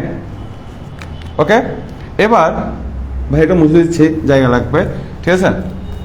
ওকে, তাহলে এখন দেখেন এটা কার? এটা হচ্ছে বিসি। তাহলে এই যে 2, আমি 2 কে এই পাশে পাঠিয়ে দিই, তাহলে 2 আছে গুণ, এই পাশে গেলে হবে ভাগ, তাহলে আমরা পাচ্ছি এটা। তাহলে এই পাশে থাকবে রুট ওভার 10। এবার এই যে রুট ওভার 10 এর জায়গায় আমি লিখতে পারি ইএফ। তাহলে দেখেন প্রমাণিত, আমাদেরকে প্রমাণ করতে বলছে যে ইএফ রেখাটা হবে বিসি এর অর্ধেকের সমান। ইএফ রেখাটা হবে বিসি এর অর্ধেকের সমান, তাহলে প্রমাণিত। ঠিক আছে, তাহলে এই অঙ্কটা আমাদের শেষ। তাহলে ভাই আপনাদেরকে বললাম দুইটা রেখা পরস্পর সমান্তরাল হওয়ার শর্ত কি, দুইটা রেখা পরস্পর লম্ব হওয়ার শর্ত কি।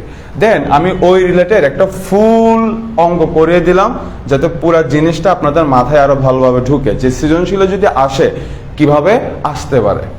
ঠিক আছে, ওকে, সব ঠিক আছে কিনা ভাই চেক করি।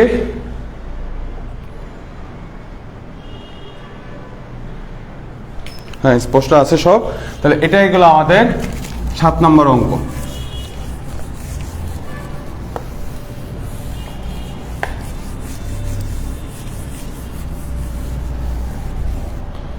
ওকে, এবার আমরা চলে আসি 8 নম্বর অঙ্কে। ঠিক আছে, এবার এই টাইপটা খুবই ইম্পর্টেন্ট। 8 নম্বরের যে টাইপটা, এই টাইপটা খুবই ইম্পর্টেন্ট। ঠিক আছে, আমরা 3.f এর প্রায় শেষের দিকে চলে আসছি। ঠিক আছে, তা আজকের ক্লাসে লাস্ট টপিক। আমরা এই রিলেটেড আরো 3 থেকে 4টা অঙ্ক করব, যদি 1.5 ঘন্টার বেশি না হয়। ক্লাস কতক্ষণ হয়েছে ভাই আগে চেক করি, 1 ঘন্টা 23 মিনিট। তো ভাই খুব বেশি সময় নিব না, প্রত্যেকটা ক্লাস ভাই 1.5 ঘন্টার করে নিব। 1.5 ঘন্টার মধ্যে যতটুকু কাভার করা যায়, ঠিক আছে? বিকজ 1.5 ঘন্টার বেশি ক্লাস নিলে আসলে ক্লাসটা মনে হয় না খুব বেশি এফেক্টিভ হয়।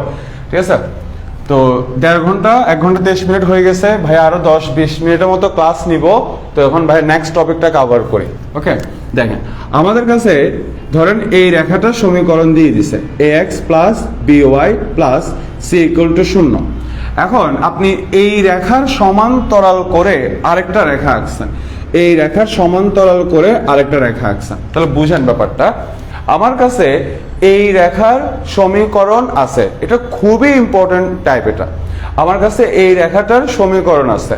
তা আপনি এখন এই রেখার সাথে সমান্তরাল করে আরেকটা রেখা আঁকছেন। ক্লিয়ার? ওকে, এবার আপনি এই রেখার সমীকরণকে ব্যবহার করে এই রেখাটার সমীকরণ ধরে নিতে চাচ্ছেন। ভাই কি বলছি? এই রেখার সমীকরণকে ব্যবহার করে এই রেখাটার সমীকরণ ধরে নিতে চাচ্ছেন। তাহলে কিভাবে ধরে নেবেন? তো দুইটা রেখা যখন পরস্পর সমান্তরাল হয় তখন তাদের সমীকরণে এই এক্স এর অংশ ওয়াই এর অংশ হুবহু সেম থাকে। সেম না থাকলে ঢাল সমান আসবে না। ঠিক আছে, তো যাই হোক, দুইটা রেখা যখন পরস্পর সমান্তরাল হয় তখন তাদের সমীকরণে এক্স এর অংশ ওয়াই এর অংশ সেম থাকবে। তো ধরে নিছেন, শুধু শেষে গিয়ে কনস্ট্যান্ট চেঞ্জ হবে। তা আপনি কনস্ট্যান্ট সবসময় প্লাস কে ধরে নেবেন। ওকে, তাহলে ভাই এখানে কি করছি, আমি আপনাদেরকে এই রেখাটার সমীকরণ দিয়ে দিছে। তো এই রেখার সমীকরণকে ব্যবহার করে এই রেখার সাথে বা এই রেখার সমান্তরাল রেখার সমীকরণ ধরে নিছেন। এই রেখার সমীকরণকে ব্যবহার করে এই রেখার সমান্তরাল রেখার সমীকরণ ধরে নিছেন। তাহলে কিভাবে ধরে নেবেন, দুইটা রেখা যখন পরস্পর সমান্তরাল হয় তখন ওই সমীকরণে এক্স এর অংশ সেম থাকে, ওয়াই এর অংশ সেম থাকে, শুধু শেষে গিয়ে সবসময় কি বসাবেন, প্লাস কে বসাবেন। দুইটা রেখার এক্স এর অংশ, ওয়াই এর অংশ আর কনস্ট্যান্টে যদি আপনি সেম থাকেন তাহলে তো এই দুইটা সমীকরণ দিয়ে দুইটা রেখাকে বোঝানো হচ্ছে না, একটা রেখাকে বোঝানো হচ্ছে। ব্যাপারটা বোঝা গেছে? দ্যাটস ওয়াই শুধু কে তে কনস্ট্যান্টে চেঞ্জ হবে, তো আমরা কনস্ট্যান্ট ধরে নিচ্ছি প্লাস কে। ওকে, তাহলে আমার কাছে এই রেখাটার সমীকরণ আছে, আপনি এই রেখার সমীকরণকে ব্যবহার করে এই রেখার সমান্তরাল রেখার সমীকরণ ধরে নেবেন। কিভাবে ধরে নেবেন, সমীকরণের এক্স এর অংশ সেম থাকবে, ওয়াই এর অংশ সেম থাকবে, শুধু শেষে গিয়ে কনস্ট্যান্ট চেঞ্জ হবে, আর কনস্ট্যান্ট সবসময় প্লাস কে ধরে নেবেন। ওকে, এটাই গেল একটা। আরেকটা হচ্ছে, ধরেন আমি আপনাকে এই রেখার সমীকরণ দিয়ে দিলাম, এই রেখাটার সমীকরণ দিয়ে দিলাম। এখন এই রেখার সমীকরণকে ব্যবহার করে এই রেখার লম্ব রেখার সমীকরণ ধরে নেবেন।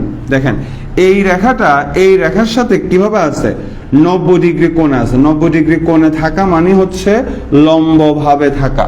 তাহলে আপনি এই রেখার সমীকরণকে ব্যবহার করে এই রেখার সাথে অবস্থিত লম্ব রেখার সমীকরণ ধরে নেবেন। তখন ধরে নেওয়ার প্রসেস কি, ঠিক আছে? তো ভাইয়ের মতো বুঝাচ্ছে সহজে, সেটা হচ্ছে এই যে এক্স এর সাথে যে সংখ্যাটা থাকবে, চিহ্ন না শুধু সংখ্যাটা, সেটা চলে যাবে ওয়াই এর সাথে যে সংখ্যাটা থাকবে সেটা চলে যাবে এক্স এর কাছে, এক্স এর সাথে যে সংখ্যাটা থাকবে সেটা চলে যাবে ওয়াই এর কাছে। তাহলে এটা দেখতে হবে হচ্ছে এরকম। এবারে মাঝখানে চিহ্নটা চেঞ্জ হবে, ছিল প্লাস হয়ে যাবে মাইনাস, আর শেষে গিয়ে একটা সবসময় প্লাস কে দিবেন। তাহলে কি করছি, আমাদের কাছে এই রেখাটার সমীকরণ আছে, তো আপনি এই রেখার সমীকরণকে ব্যবহার করে এই রেখাটার লম্ব রেখার সমীকরণ ধরে নিয়েছেন। তো ধরে নেওয়ার প্রসেস কি, প্রসেস হচ্ছে এক্স এর সাথে যে সংখ্যাটা আছে সেটা চলে যাবে ওয়াই এর কাছে, ওয়াই এর সাথে যে সংখ্যাটা আছে সেটা এক্স এর কাছে, মাঝখানে চিহ্ন পাল্টাবে, যদি প্লাস থাকে মাইনাস হবে, মাইনাস থাকলে প্লাস হবে, আর শেষে গিয়ে প্লাস কে হবে, সবসময় প্লাস কে। ওকে, এবার এখানে একটা ভুল হয় হিসাবে গিয়ে, তো আমি একটা উদাহরণ দিয়ে বুঝিয়ে বলি, তাহলে আর ভুল হবে না। ধরেন হ্যাঁ, এখানে আমি আপনাকে এই রেখাটার সমীকরণ দিয়ে দিলাম। এখন আপনি এই রেখার সমীকরণকে ব্যবহার করে এই রেখাটার লম্ব রেখার সমীকরণ ধরে নেবেন। এটাকে বলা হয় লম্ব রেখা, যেহেতু সে লম্ব ভাবে আছে, 90 ডিগ্রি অ্যাঙ্গেলে আছে। তাহলে দেখেন ভাই কি বলছি, এক্স এর সংখ্যাটা যাবে ওয়াই এর কাছে, ওয়াই এর সংখ্যাটা আসবে এক্স এর কাছে। তাহলে এই ওয়াই এর সংখ্যাটা আসবে এক্স এর কাছে, চিহ্ন কিন্তু আসবে না। অনেকে -3 পুরোটাকে নিয়ে আসে, পুরোটাকে না, শুধু ওয়াই এর সাথে যে সংখ্যাটা আছে সেটা আসবে এক্স এর কাছে, ঠিক আছে? এটা আর এক্স এর সাথে যে সংখ্যাটা আছে সেটা যাবে ওয়াই এর কাছে, তাহলে এটা হবে এটা। ওকে, মাঝখানে চিহ্নটা চেঞ্জ হবে, তা এটা আছে এখন মাইনাস হয়ে যাবে প্লাস, আর শেষে গিয়ে সব সময় প্লাস কে হবে। ব্যাপারটা বোঝা গেছে? ধরতে পারছেন? সাপোজ যদি এখানে মাইনাস থাকতো তখন কি হইতো? ওকে, তখন কি বলছি, এক্স এর সংখ্যাটা মাইনাস কিন্তু না, এক্স এর সংখ্যাটা ওয়াই এর কাছে, ওয়াই এর সংখ্যাটা এক্স এর কাছে, চিহ্ন যেমন ছিল তেমন আছে, শুধু ওয়াই এর সংখ্যাটা এক্স এর কাছে আসছে, আর এক্স এর সংখ্যাটা যাবে হচ্ছে ওয়াই এর কাছে। গেল, এই মাঝখানে চিহ্নটা চেঞ্জ হবে, চেঞ্জ করলাম, শেষে গিয়ে সবসময় প্লাস কে হবে। ব্যাপারটা বোঝা গেছে? তাহলে দুইটা রেখা যখন পরস্পর সমান্তরাল হবে তখন তাদের সমীকরণে এক্স এর অংশ সেম থাকে, ওয়াই এর অংশ সেম থাকে, শুধু কনস্ট্যান্ট চেঞ্জ হবে। তো আপনি কনস্ট্যান্ট সবসময় প্লাস কে ধরে নেবেন। আর যদি আমি আপনাকে একটা রেখার সমীকরণ দিয়ে দিই আর ওই সমীকরণকে ব্যবহার করে লম্ব রেখার সমীকরণ কিভাবে ধরে নেবেন, এক্স এর সংখ্যা ওয়াই এর কাছে, ওয়াই এর সংখ্যা এক্স এর কাছে, মাঝখানে চিহ্ন পাল্টে শেষে গিয়ে সবসময় প্লাস কে বসাবেন। ক্লিয়ার? ওকে, তো আমাদের বেসিক বোঝা শেষ, এবার আমরা অঙ্কে আসি। উফ।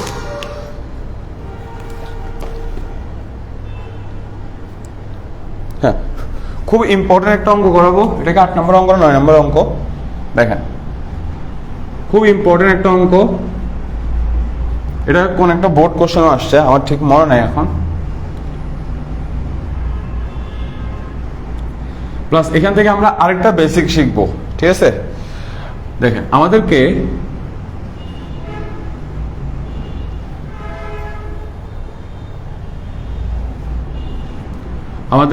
এই দুইটা রেখার সমীকরণ দিয়ে দিছে। এটা হচ্ছে এটা, আরেকটা হচ্ছে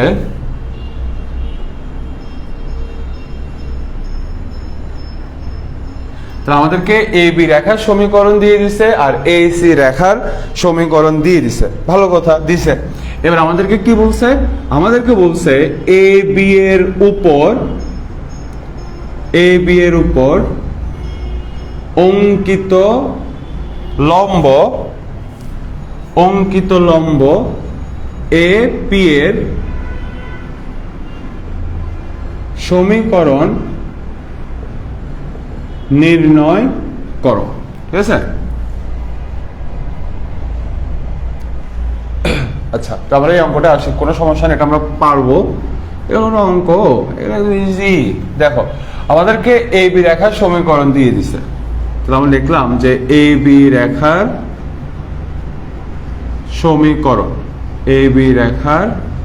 সমীকরণ, হ্যাঁ লিখলাম। এবার ভাইয়া বলছিলাম সমীকরণের ডান পাশে সবসময় শূন্য রাখতে হবে। তাহলে আপনি সবাইকে এক পাশে নিয়ে আসেন, এক পাশে এনে ডান পাশে শূন্য রাখেন, তাহলে এটা আসবে। ওকে, এবার আমরা এ সি রেখার সমীকরণ হচ্ছে y = 4x + 1। তাহলে সবাইকে এক পাশে এনে অন্য পাশে শূন্য রাখবেন, তাহলে এখানে আসবে হচ্ছে এটা, ঠিক আছে? ওকে, পেয়ে গেলাম। এবার আমাকে কি বলছে? আমাকে বলছে এ বি এর উপর অঙ্কিত লম্ব এ পি এর সমীকরণ নির্ণয় করো, ঠিক আছে? ওকে ভাই, একটা চিত্র, রাফ চিত্র দিয়ে ব্যাখ্যা দিই, তাহলে আপনাদের বুঝতে সুবিধা হবে। দেখেন, আমাদেরকে বলছে এ বি রেখা, তার মানে এই রেখাটা এ থেকে শুরু হচ্ছে, বি তে গিয়ে শেষ হচ্ছে। সাপোজ এটা হচ্ছে আমাদের A B Rekha, A B Rekha, clear? তারপরে এটা কার সমীকরণ? এটা হচ্ছে এ সি রেখার সমীকরণ। তাহলে এটা শুরু হচ্ছে এ থেকে আর শেষ হচ্ছে সি তে গিয়ে। ধরুন এটা হচ্ছে এসি রেখা। এটা ভাইয়া ধরে নিয়েছে এসি রেখাটা যে এভাবেই যাবে এমন কিন্তু না, এও আসতে পারে, এও আসতে পারে, এও আসতে পারে, জাস্ট রাফ বোঝানোর জন্য। তাহলে আমাদেরকে এই সমীকরণটা দিয়ে বোঝানো হচ্ছে এ বি রেখাকে। তাহলে এ থেকে শুরু, বি তে গিয়ে শেষ। এটা দিয়ে বোঝানো হচ্ছে এ সি রেখাকে। তাহলে এ থেকে শুরু, সি তে গিয়ে শেষ। এবার আমাকে প্রশ্নে কি বলছে? প্রশ্নে আমাকে বলছে এ পি এর সমীকরণ বের করার জন্য, ঠিক আছে? তাহলে এটা আমরা যার সমীকরণ বের করব সে এ থেকে শুরু হয়েছে আর পি তে গিয়ে শেষ হয়েছে, ঠিক আছে? আর এ পিটা এ বি এর সাথে কিভাবে আছে? লম্বভাবে আছে, ঠিক আছে? তার মানে আমরা ধরে নিচ্ছি এটা হচ্ছে এ পি। তাহলে আমরা বের করব এ পি এর সমীকরণ। তাহলে এ থেকে শুরু, পি তে গিয়ে শেষ। আর এ পিটা এ বি এর সাথে লম্বভাবে আছে, এটা স্পষ্ট বলা আছে। তাহলে এ পিটা এ বি এর সাথে লম্বভাবে আছে। ব্যাপারটা বোঝা গেছে? ক্লিয়ার? তো এটা হচ্ছে একটা রাফ চিত্র। আচ্ছা, এবার দেখেন, আমরা এখন এ পি এর সমীকরণ বের করব। তো ভাই আপনাদেরকে বলছিলাম যার সমীকরণ বের করতে বলবে তাকে আগে ধরে নিতে হয়। তাহলে আমরা আগে এ পি এর সমীকরণ ধরে নিই। তাহলে কিভাবে ধরে নিব? দেখেন, এই পি রেখাটা এই বি রেখার সাথে কিভাবে আছে? লম্বভাবে আছে। এই পি রেখাটা এই বি রেখার সাথে লম্বভাবে আছে। তাহলে আমাদের কাছে এই বি রেখার সমীকরণ আছে। তাহলে আমরা এখন এই বি রেখার সমীকরণকে ব্যবহার করে এই পি রেখার সমীকরণ ধরে নিব, ঠিক আছে? এপি রেখার সমীকরণকে ব্যবহার করে এপি রেখার সমীকরণ ধরে নিব। তাহলে ধরি এ বি এর লম্ব রেখা এপি এর সমীকরণ, ঠিক আছে। তাহলে কিভাবে ধরে নিব? লম্বভাবে থাকলে সমীকরণ ধরে নেওয়ার নিয়ম কি ছিল? এক্স এর সংখ্যাটা চলে যাবে ওয়াই এর কাছে, ওয়াই এর সংখ্যাটা আসবে এক্স এর কাছে। তাহলে ওয়াই এর সাথে কেউ না থাকা মানে ওয়ান আছে, তাহলে ওয়ান চলে আসবে এক্স এর কাছে, এরকম। তারপরে মাঝখানে চিহ্ন চেঞ্জ হবে করলাম, আর শেষে সব সময় প্লাস কে হবে। তাহলে এই আমরা ধরে নিচ্ছি এপি এর সমীকরণ, ঠিক আছে? ক্লিয়ার? এখানে চাইলে আপনি বলে দিতে পারেন যে এখানে কে একটি ধ্রুবক, ওকে, এতটুকু ক্লিয়ার। তাহলে আমরা এপি এর সমীকরণ ধরে নিছি। এখন আমরা এখানে কে এর মানটা কিভাবে বের করব, এটাই হচ্ছে আমাদের প্রশ্ন। ওকে, দেখেন এখানে আমাদের কাছে এ বি রেখার সমীকরণ আছে, আবার এখানে এ সি রেখার সমীকরণও আছে, ঠিক আছে। এখন এই যে এই বিন্দু A B R A C রেখার ছেদবিন্দু কিনা, এই বিন্দুটা হচ্ছে এই দুইটা রেখার ছেদবিন্দু। আর আমরা 3 পয়েন্ট পড়ানোর সময় বলছিলাম যে আপনি যদি দুইটা রেখার সমীকরণকে সমাধান করেন তাহলে ছেদবিন্দুর স্থানাঙ্ক পাওয়া যায়। তাহলে আমরা যদি এখন এ বি রেখার সমীকরণ আর এ সি রেখার সমীকরণ, এই দুইটা সমীকরণকে সমাধান করি তাহলে আমরা পেয়ে যাব ছেদবিন্দু এর স্থানাঙ্ক, ঠিক আছে। তাহলে আমরা লিখতে পারি এ হচ্ছে 1 নং ও 2 নং এর ছেদবিন্দু, ঠিক আছে। তাহলে 1 নং ও 2 নং এর ছেদবিন্দু। তাহলে আমরা এই দুইটা সমীকরণকে সমাধান করব, সমাধান করলে পেয়ে যাব ছেদবিন্দু এর স্থানাঙ্ক। ওকে, এখন সমাধান করার অনেকগুলো উপায় আপনার ক্লাস 9-10 শিখে আসছে। বজ্রগুণন ছিল, অপনয়ন ছিল, প্রতিস্থাপন ছিল, অনেকগুলো উপায় ছিল। তা আপনারা ইন্টারে বজ্রগুণনটা অ্যাপ্লাই করবেন, এটা সবচেয়ে সোজা, ঠিক আছে, প্লাস কম সময় লাগে। ওকে, তো বজ্রগুণন অনেকের কাছে ঝামেলার মনে হয়, তো ভাই এখন আপনাদেরকে বলে দিব কিভাবে মাথায় রাখতে হবে, তাহলে দেখবেন বজ্রগুণন একদম সোজা হয়ে যাবে, ঠিক আছে।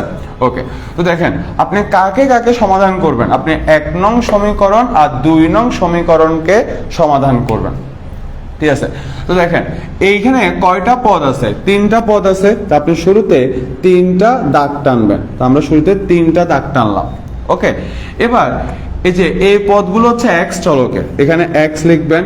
এগুলো হচ্ছে ওয়াই চলকের, এখানে ওয়াই লিখবেন। আর কনস্ট্যান্ট সবসময় 1 লিখবেন, এটা আমরা জানি, ঠিক আছে।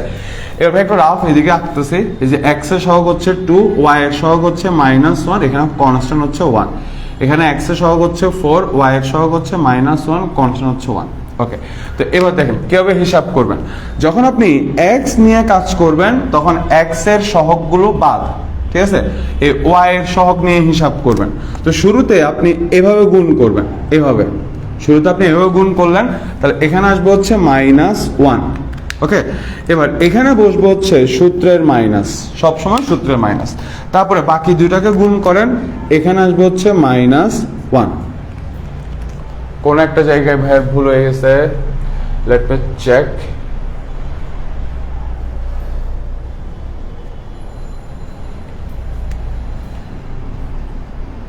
এটা -1, আই এম এক্সট্রিমলি সরি।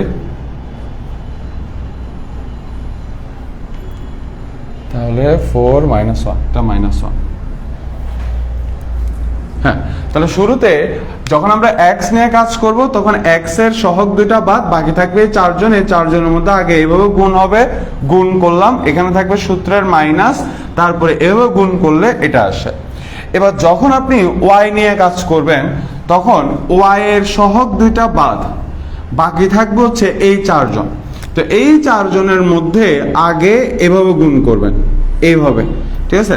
তাহলে আপনার আসবে হচ্ছে 4, এখানে আসবে সূত্রের মাইনাস, তারপরে এভাবে গুণ করবেন, তাহলে এখানে আসবে হচ্ছে -2। যখন আপনি কনস্ট্যান্ট নিয়ে কাজ করবেন তখন কনস্ট্যান্ট দুইটা বাদ, বাকি আছে এই 4 জন, এই 4 জনের মধ্যে আগে এভাবে গুণ করবেন, এভাবে। তাহলে এও গুণ করে আসবে -2, এখানে বসবে সূত্রের মাইনাস, তারপরে এভাবে গুণ করে আসবে -4। ঠিক আছে? তো বজ্র গুণনের মূল সমস্যাটা হয় আগে কোন দিকে গুণ করব সেটা নিয়ে, এটা নিয়ে কনফিউশন হয়।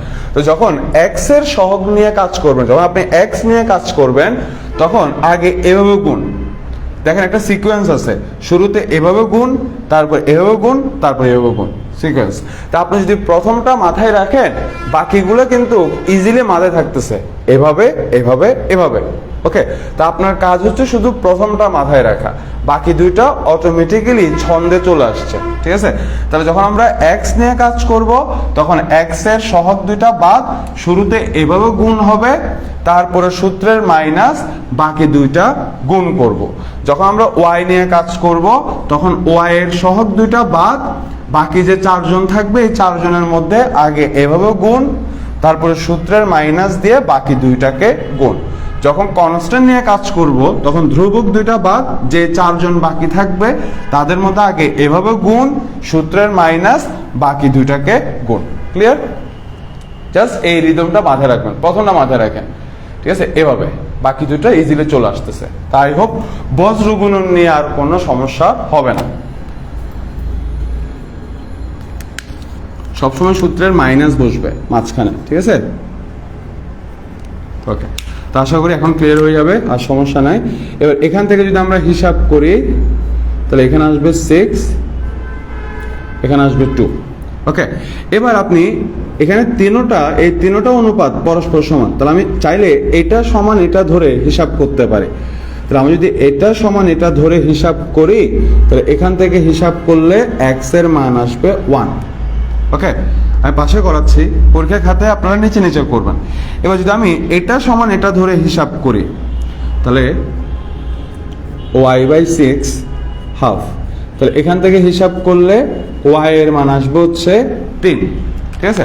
তাহলে এই দুইটা সমীকরণকে সমাধান করলে x এর মান আসে 1, y এর মান আসে 3। তাহলে এই x এর মান 1, y এর মান 3 দিয়ে কাকে বুঝাবে? এই দুইটা রেখার ছেদবিন্দু a এর ভুজ আর কোটিকে বুঝাবে। ঠিক আছে ভাই, এগুলো মুছে দিচ্ছি। ওকে, তাহলে আমরা এই বিন্দুর স্থানাঙ্ক পেয়ে গেলাম। তাহলে এই বিন্দুর ভুজের মান হচ্ছে 1, কোটির মান হচ্ছে 3। শেষ? ওকে, এবার দেখেন এটা কেন বের করলাম। আমাদের কাছে এখন এই বিন্দুর স্থানাঙ্ক আছে। এবার দেখেন তো এই পি রেখাটা এই বিন্দু দিয়ে যাচ্ছে কিনা। এই পি রেখাটা এই বিন্দু দিয়ে যাচ্ছে। ওকে, তাহলে লিখলাম যেহেতু এই পি রেখা মানে হচ্ছে 3 নং, যেহেতু 3 নং রেখা এ বিন্দুগামী,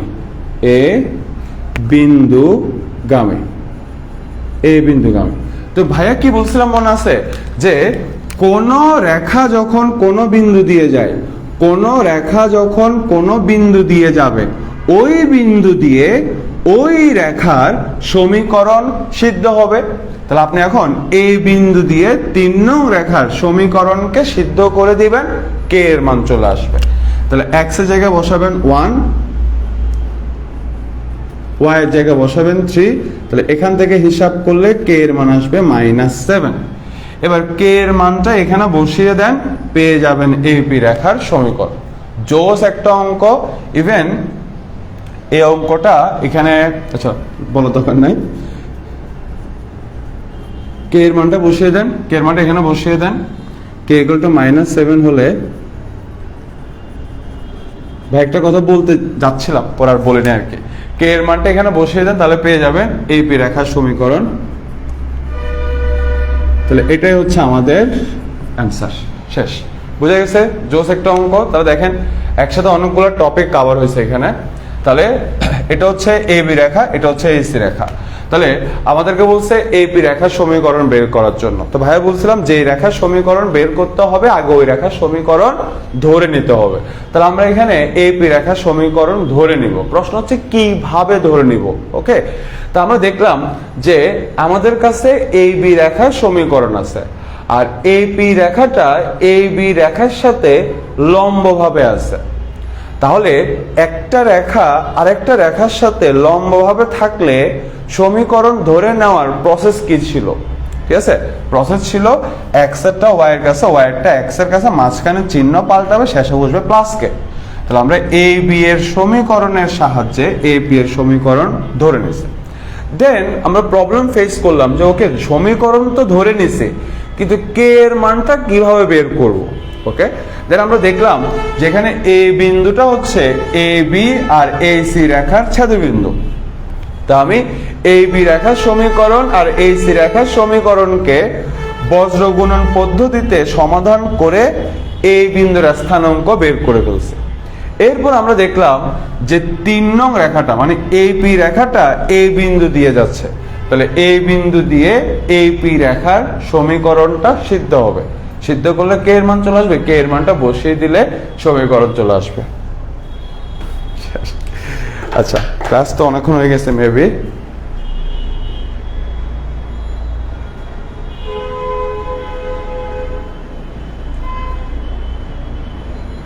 যে সিফাত তারফদার ইজি ম্যাথ, সুস্মিতা দাস বলছে ভাই এটা লেকচার 9। ইয়েস আপু, এটা লেকচার 9। নূর আহমদ ওয়ালাইকুম আসসালাম। ওকে, তো আজকের ক্লাস হচ্ছে এতটুকু। এই অঙ্কটাতে আমরা অনেকগুলো টপিক কভার করলাম, বজ্র গুণন নিয়ে কথাবার্তা বললাম, তারপরে আরো অন্যান্য কথাবার্তা বলছে। তো আজকের ক্লাস হচ্ছে এতটুকু। আগামী ক্লাসে আমাদের 3.f শেষ হয়ে যাবে ইনশাল্লাহ। তো আমাদের 3.f এর যত বেসিক ছিল আজকের ক্লাসে আমরা সমস্ত বেসিক কভার করে ফেলছি। তো আগামী ক্লাসে আমরা এই অধ্যায়ের যে 4 স্টার অঙ্ক প্লাস এই অধ্যায় থেকে যে সৃজনশীলগুলো পরীক্ষায় আসছে ওই সৃজনশীলগুলো কভার করব। তো আগামীকাল ক্লাস হবে ঠিক সকালবেলায়, বিকজ এখানে লোডশেডিং এর অনেক সমস্যা হচ্ছে। রাতের বেলা ক্লাস নেওয়া সম্ভব হয় না, কারণ রাতের বেলা প্রতি ম্যাক্সিমাম 30 মিনিট অন্তর অন্তর কারেন্ট আসে যায়। তো দিনের বেলায় তাও যদি কারেন্ট চলেও যায়, সূর্যের আলো থাকে, আমি ক্লাস নিতে পারি। তো আগামীকাল ঠিক 9:30টায় ক্লাস হবে। ওকে, তো আল্লাহ হাফেজ, আসসালামু আলাইকুম।